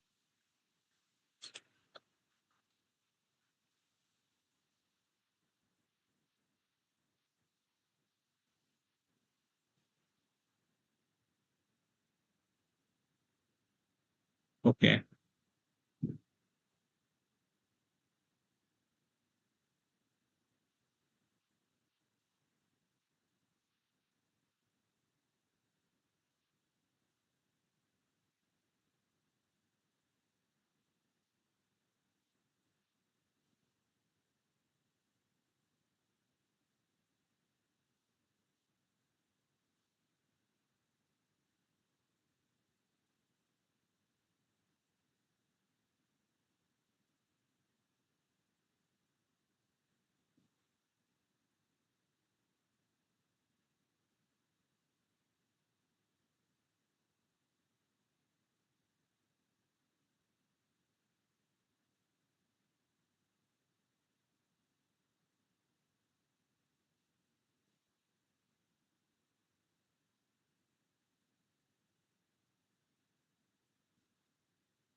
Okay. Swati madam is not joining. So we will continue with the next topic. Since we have completed this, if there are no questions, then we can continue with the next topic, which is charge of GST.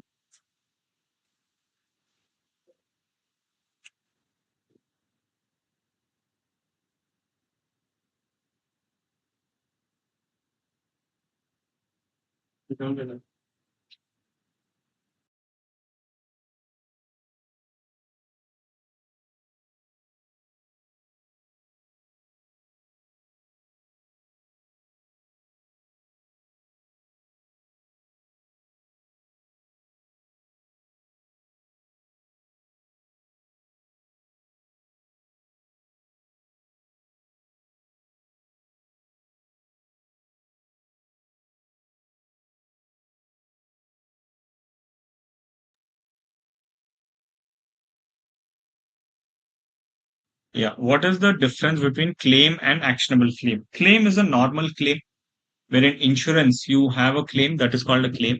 When you have a right to claim it with legal powers, that is called as actionable claim. So non-supplies means they are completely exempt from payment of tax. Difference. So there is a definition under GST for exempt supply also.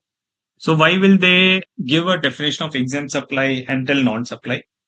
So there is a difference between exempt supply and which is non-supplies. So non-supplies means one which is not liable to GST. Okay, exempt supply also means not liable to GST. But in exempt supply, if you do not pay GST because it's exempt, your input tax credit, okay, input tax credit you have to reverse. Okay, suppose you have bought 100 items on which you have paid the GST. Now you're doing some manufacturing activity and you're supplying which is exempted. So then this input tax credit, you cannot claim it because you're not paying GST on your outward supply, which means your outward supply is exempt. So if your outward supply is exempt, your inward pay credit, you cannot claim. That is exempt supply. But in case of non-GST supply, you're exempted. It is also exempted, but it is exempted or not payable to GST through the act itself. But for exemption, there has to be an exemption notification. But for non-GST supply, it is there in the act itself. That's the difference.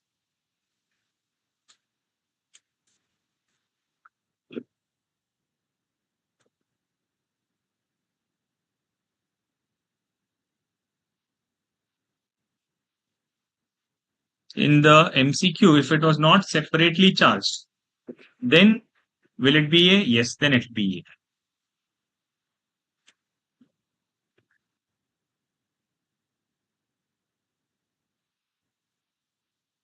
Yeah, if you do not consider the circular, then it can be treated as a mixed supply.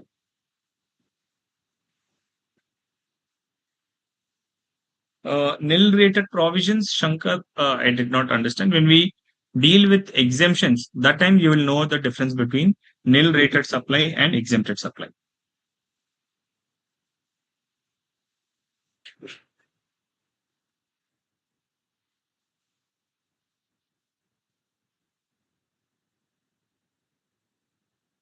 Okay.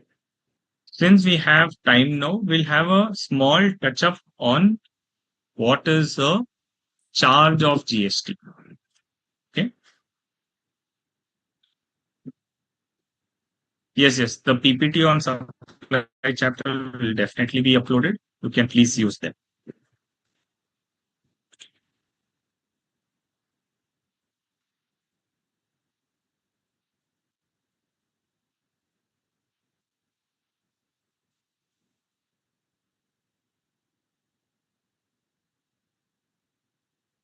What is charge of GST? The power to levy taxes is called as charge of GST. Okay. From where does this power come? That is called as charge of GST.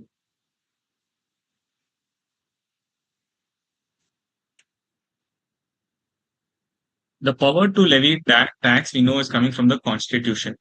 So the Constitution has to make that amendment. So amendment was made in the Constitution and GST was levied from 1st of July 2017. Now, that is constitution giving power to GST.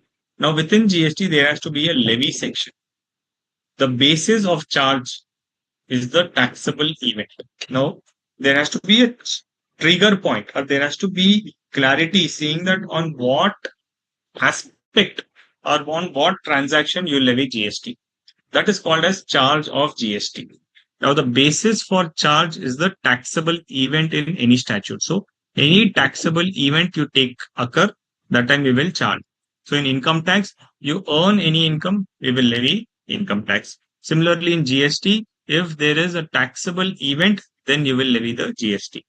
That occurrence of that event, which triggers levy of tax, is called as charge of GST. Right? In manufacturing, when you do manufacturing, excise duty was leviable. In income tax under capital gain, if there is a transfer, then capital gain will occur. Now, what is occurrence? Occurrence means something which has occurred. कुछ हो रहा है, कुछ काम हो रहा है, उसे कहते हैं occurrence. की कुछ चीज हो गई है, उसे कहते हैं occurrence. ठीक है. So similarly, एक एक्टिविटी पे टैक्स लगती है, तो जीएसटी पे किस एक्टिविटी पे टैक्स लग रही है? वी नो, यस, ट्रिगर्स पे. जो एक्टिविटी जिसके ऊपर लग रही है, सप्लाई के ऊपर जीएसटी लग रही है. ट्रिगर मतलब उस same occurrence trigger is interchangeably used. Trigger जैसे आप बंदूक को ट्रिगर मारते हो तो गोली निकलती है, तो आपकी बंदूक कब चलेगी? जब ट्रिगर को प्रेस करोगे. मतलब वो एक इवेंट है जिसके ऊपर एक्शन के ऊपर आपको रिएक्शन दिखेगा.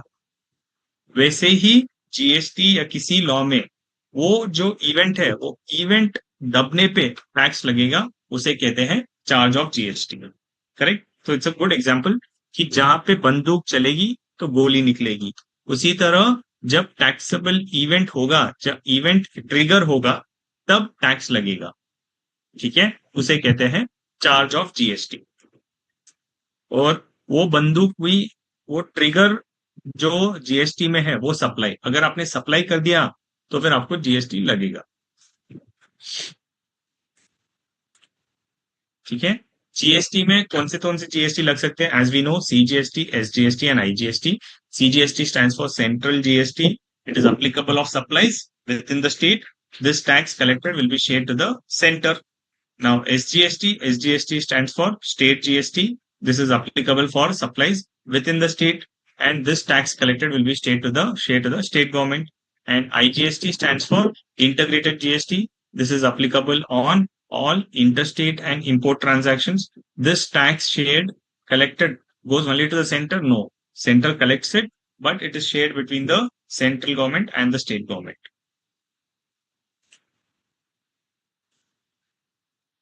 Now, when is it treated as a local supply? कि हमने तो प्रीवियस स्लाइड में कह दिया है कि on a intra-state supply, CGST and SGST apply. Now, when do you call that the transaction is an intra-state or interstate?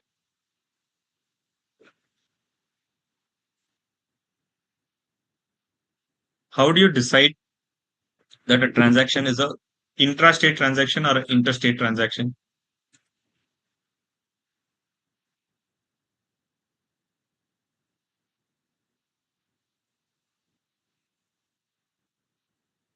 Intra is within the state. Yes, correct. Intra is within the state. But how do you decide it is intrastate? It is decided based on origin and destination. When supply crosses the borders, okay. Inter is between the states, correct. Within the state is intrastate, and between two states is interstates. That is correct. We know that. But how do you decide? You're telling me the principles. How will you decide ultimately to know whether it is an intrastate or an interstate transaction?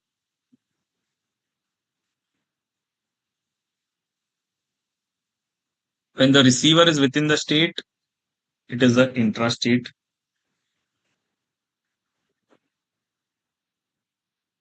Through registration, no.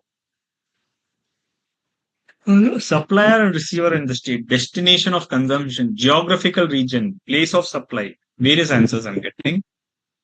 So there could be so many confusions, right? So that's why the law has given clarity, saying that where is the transaction occurring for which I have to decide whether it's a intrastate or interstate. Consumption, somebody is saying. Consumption का मुझे क्या पता चलेगा? खरीदा यहाँ पे, लेकिन आप consumption आपके घर जाके करोगे, which is in different state. So I will not know where you are consuming, right? So destination भी मुझे कैसे decide होगा? You may give me a wrong address.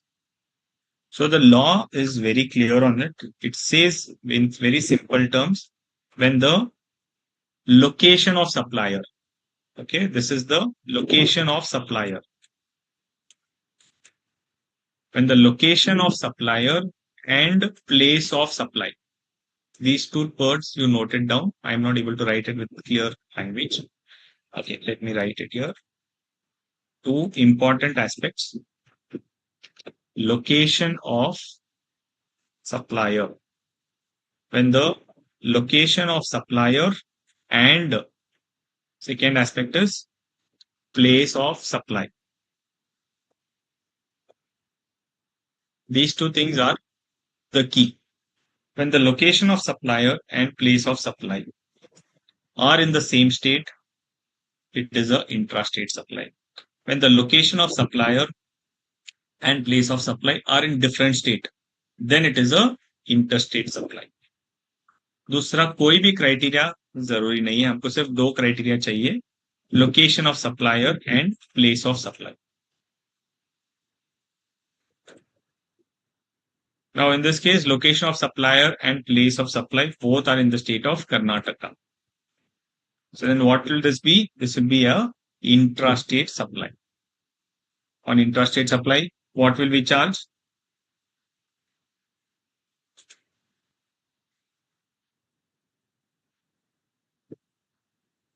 CGST and SGST. Subhashni, only CGST? Nahi, you saw in the previous slide, no? CGST and SGST both has to be charged. Right? So what is the criteria? Location of supplier and place of supply.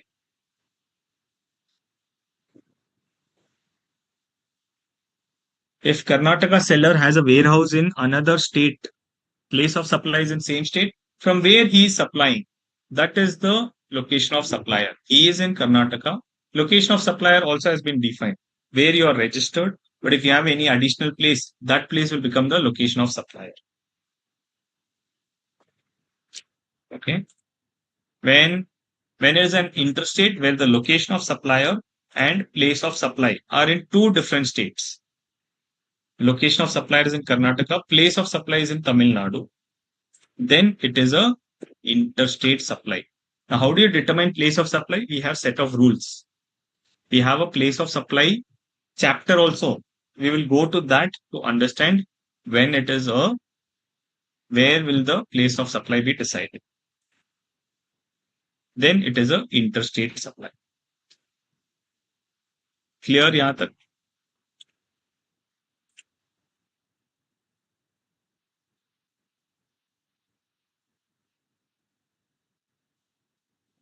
Now, till what extent GST is applicable? GST is applicable to the whole of India. Which act? CGST Act. SGST Act, does it apply to whole of India? No. SGST Act means applies to the whole of that state. So, to which state SGST is applied, it will apply to that state. But CGST applies to whole of India.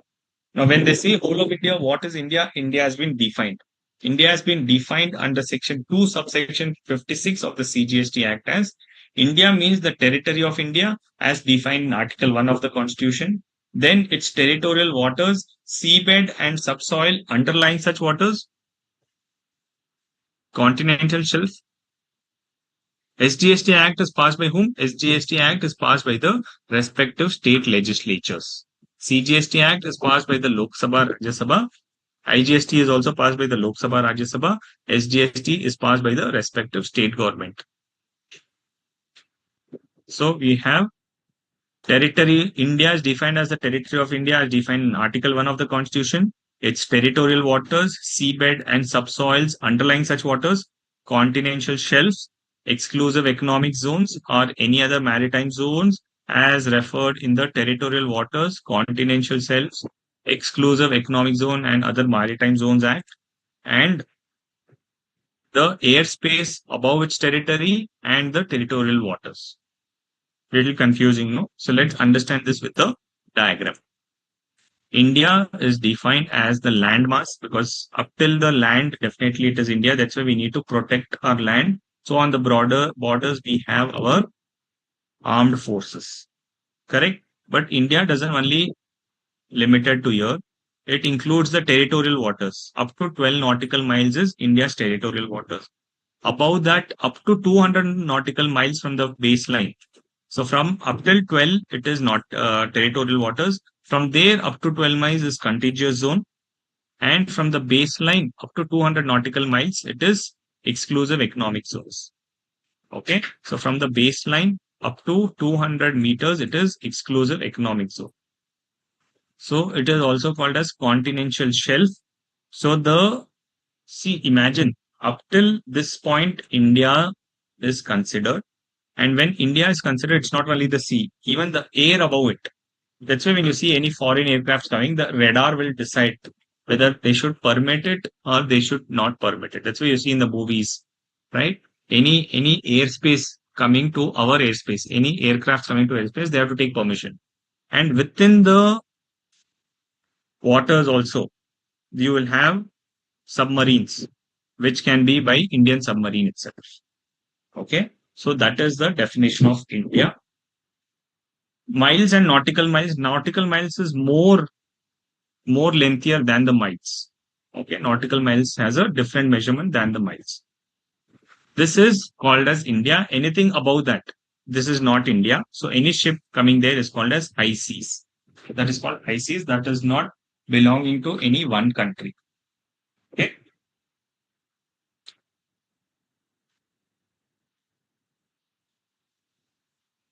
So we know CGST Act extends to whole of India. SGST Act extends only to the whole of that state.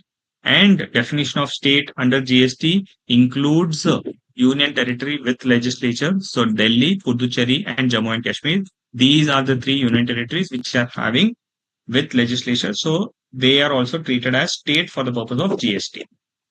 Integrated GST law, it extends again to whole of India. So IGST extends to whole of India, and UTGST extends to the union territories of 5 union territories, which is not having legislature, which is Andaman and Nicobar Islands, Lakshadweep, Dadar and Nagar Haveli, and Daman and Diu, Ladakh, and Chandigarh. These are the 5 union territories where UTGST and CGST apply in case of any intra-UTGST transaction. Okay. And any transaction between, say, Lakshadweep and Chandigarh, will it be treated as an interstate or intrastate? Both are union territories. Both are without legislature. So one transaction between one Lakshadweep to Chandigarh, is it an interstate or intrastate transaction? Inter.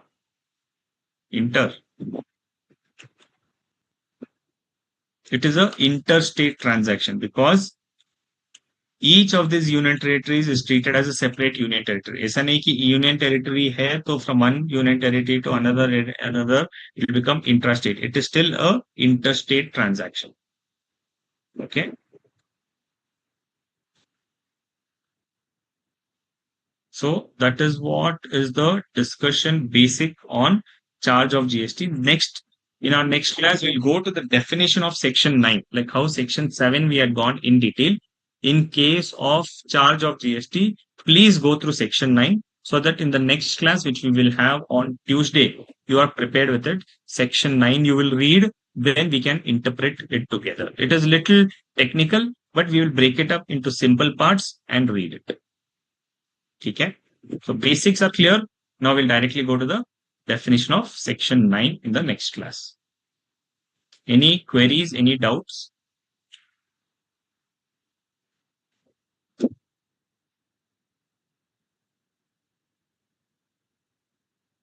Legislature सुभाषनी means जहां पे state government होती है, union territories में government नहीं होती है, उसे कहते हैं विदाउट लेजिस्लेचर. लेकिन जो 3 यूनियन टेरिटरीज हमने बताए थे, उसमें लेजिस्लेचर रहेंगे, मतलब स्टेट गवर्नमेंट रहेगी, फाइनेंस मिनिस्टर्स रहेंगे, सब मिनिस्टर्स रहेंगे, उसे कहते हैं legislature. Section 9 of the CGST Act, yes, CGST Act, SGST Act will be same, right? So you can call it Section 9 of the CGST Act or the SGST Act. Anything you can read.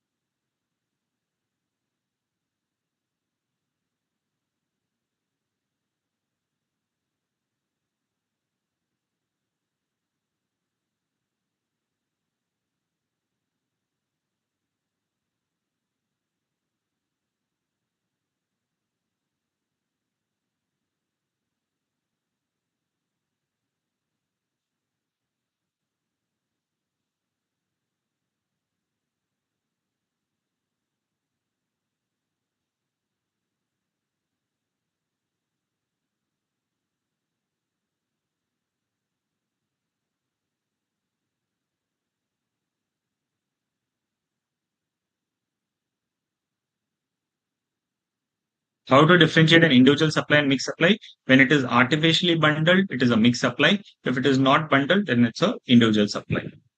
Superior Act, I would say CGST and IGST. IGST is more superior because it says that gives the principles to decide what is the interstate, what is intrastate.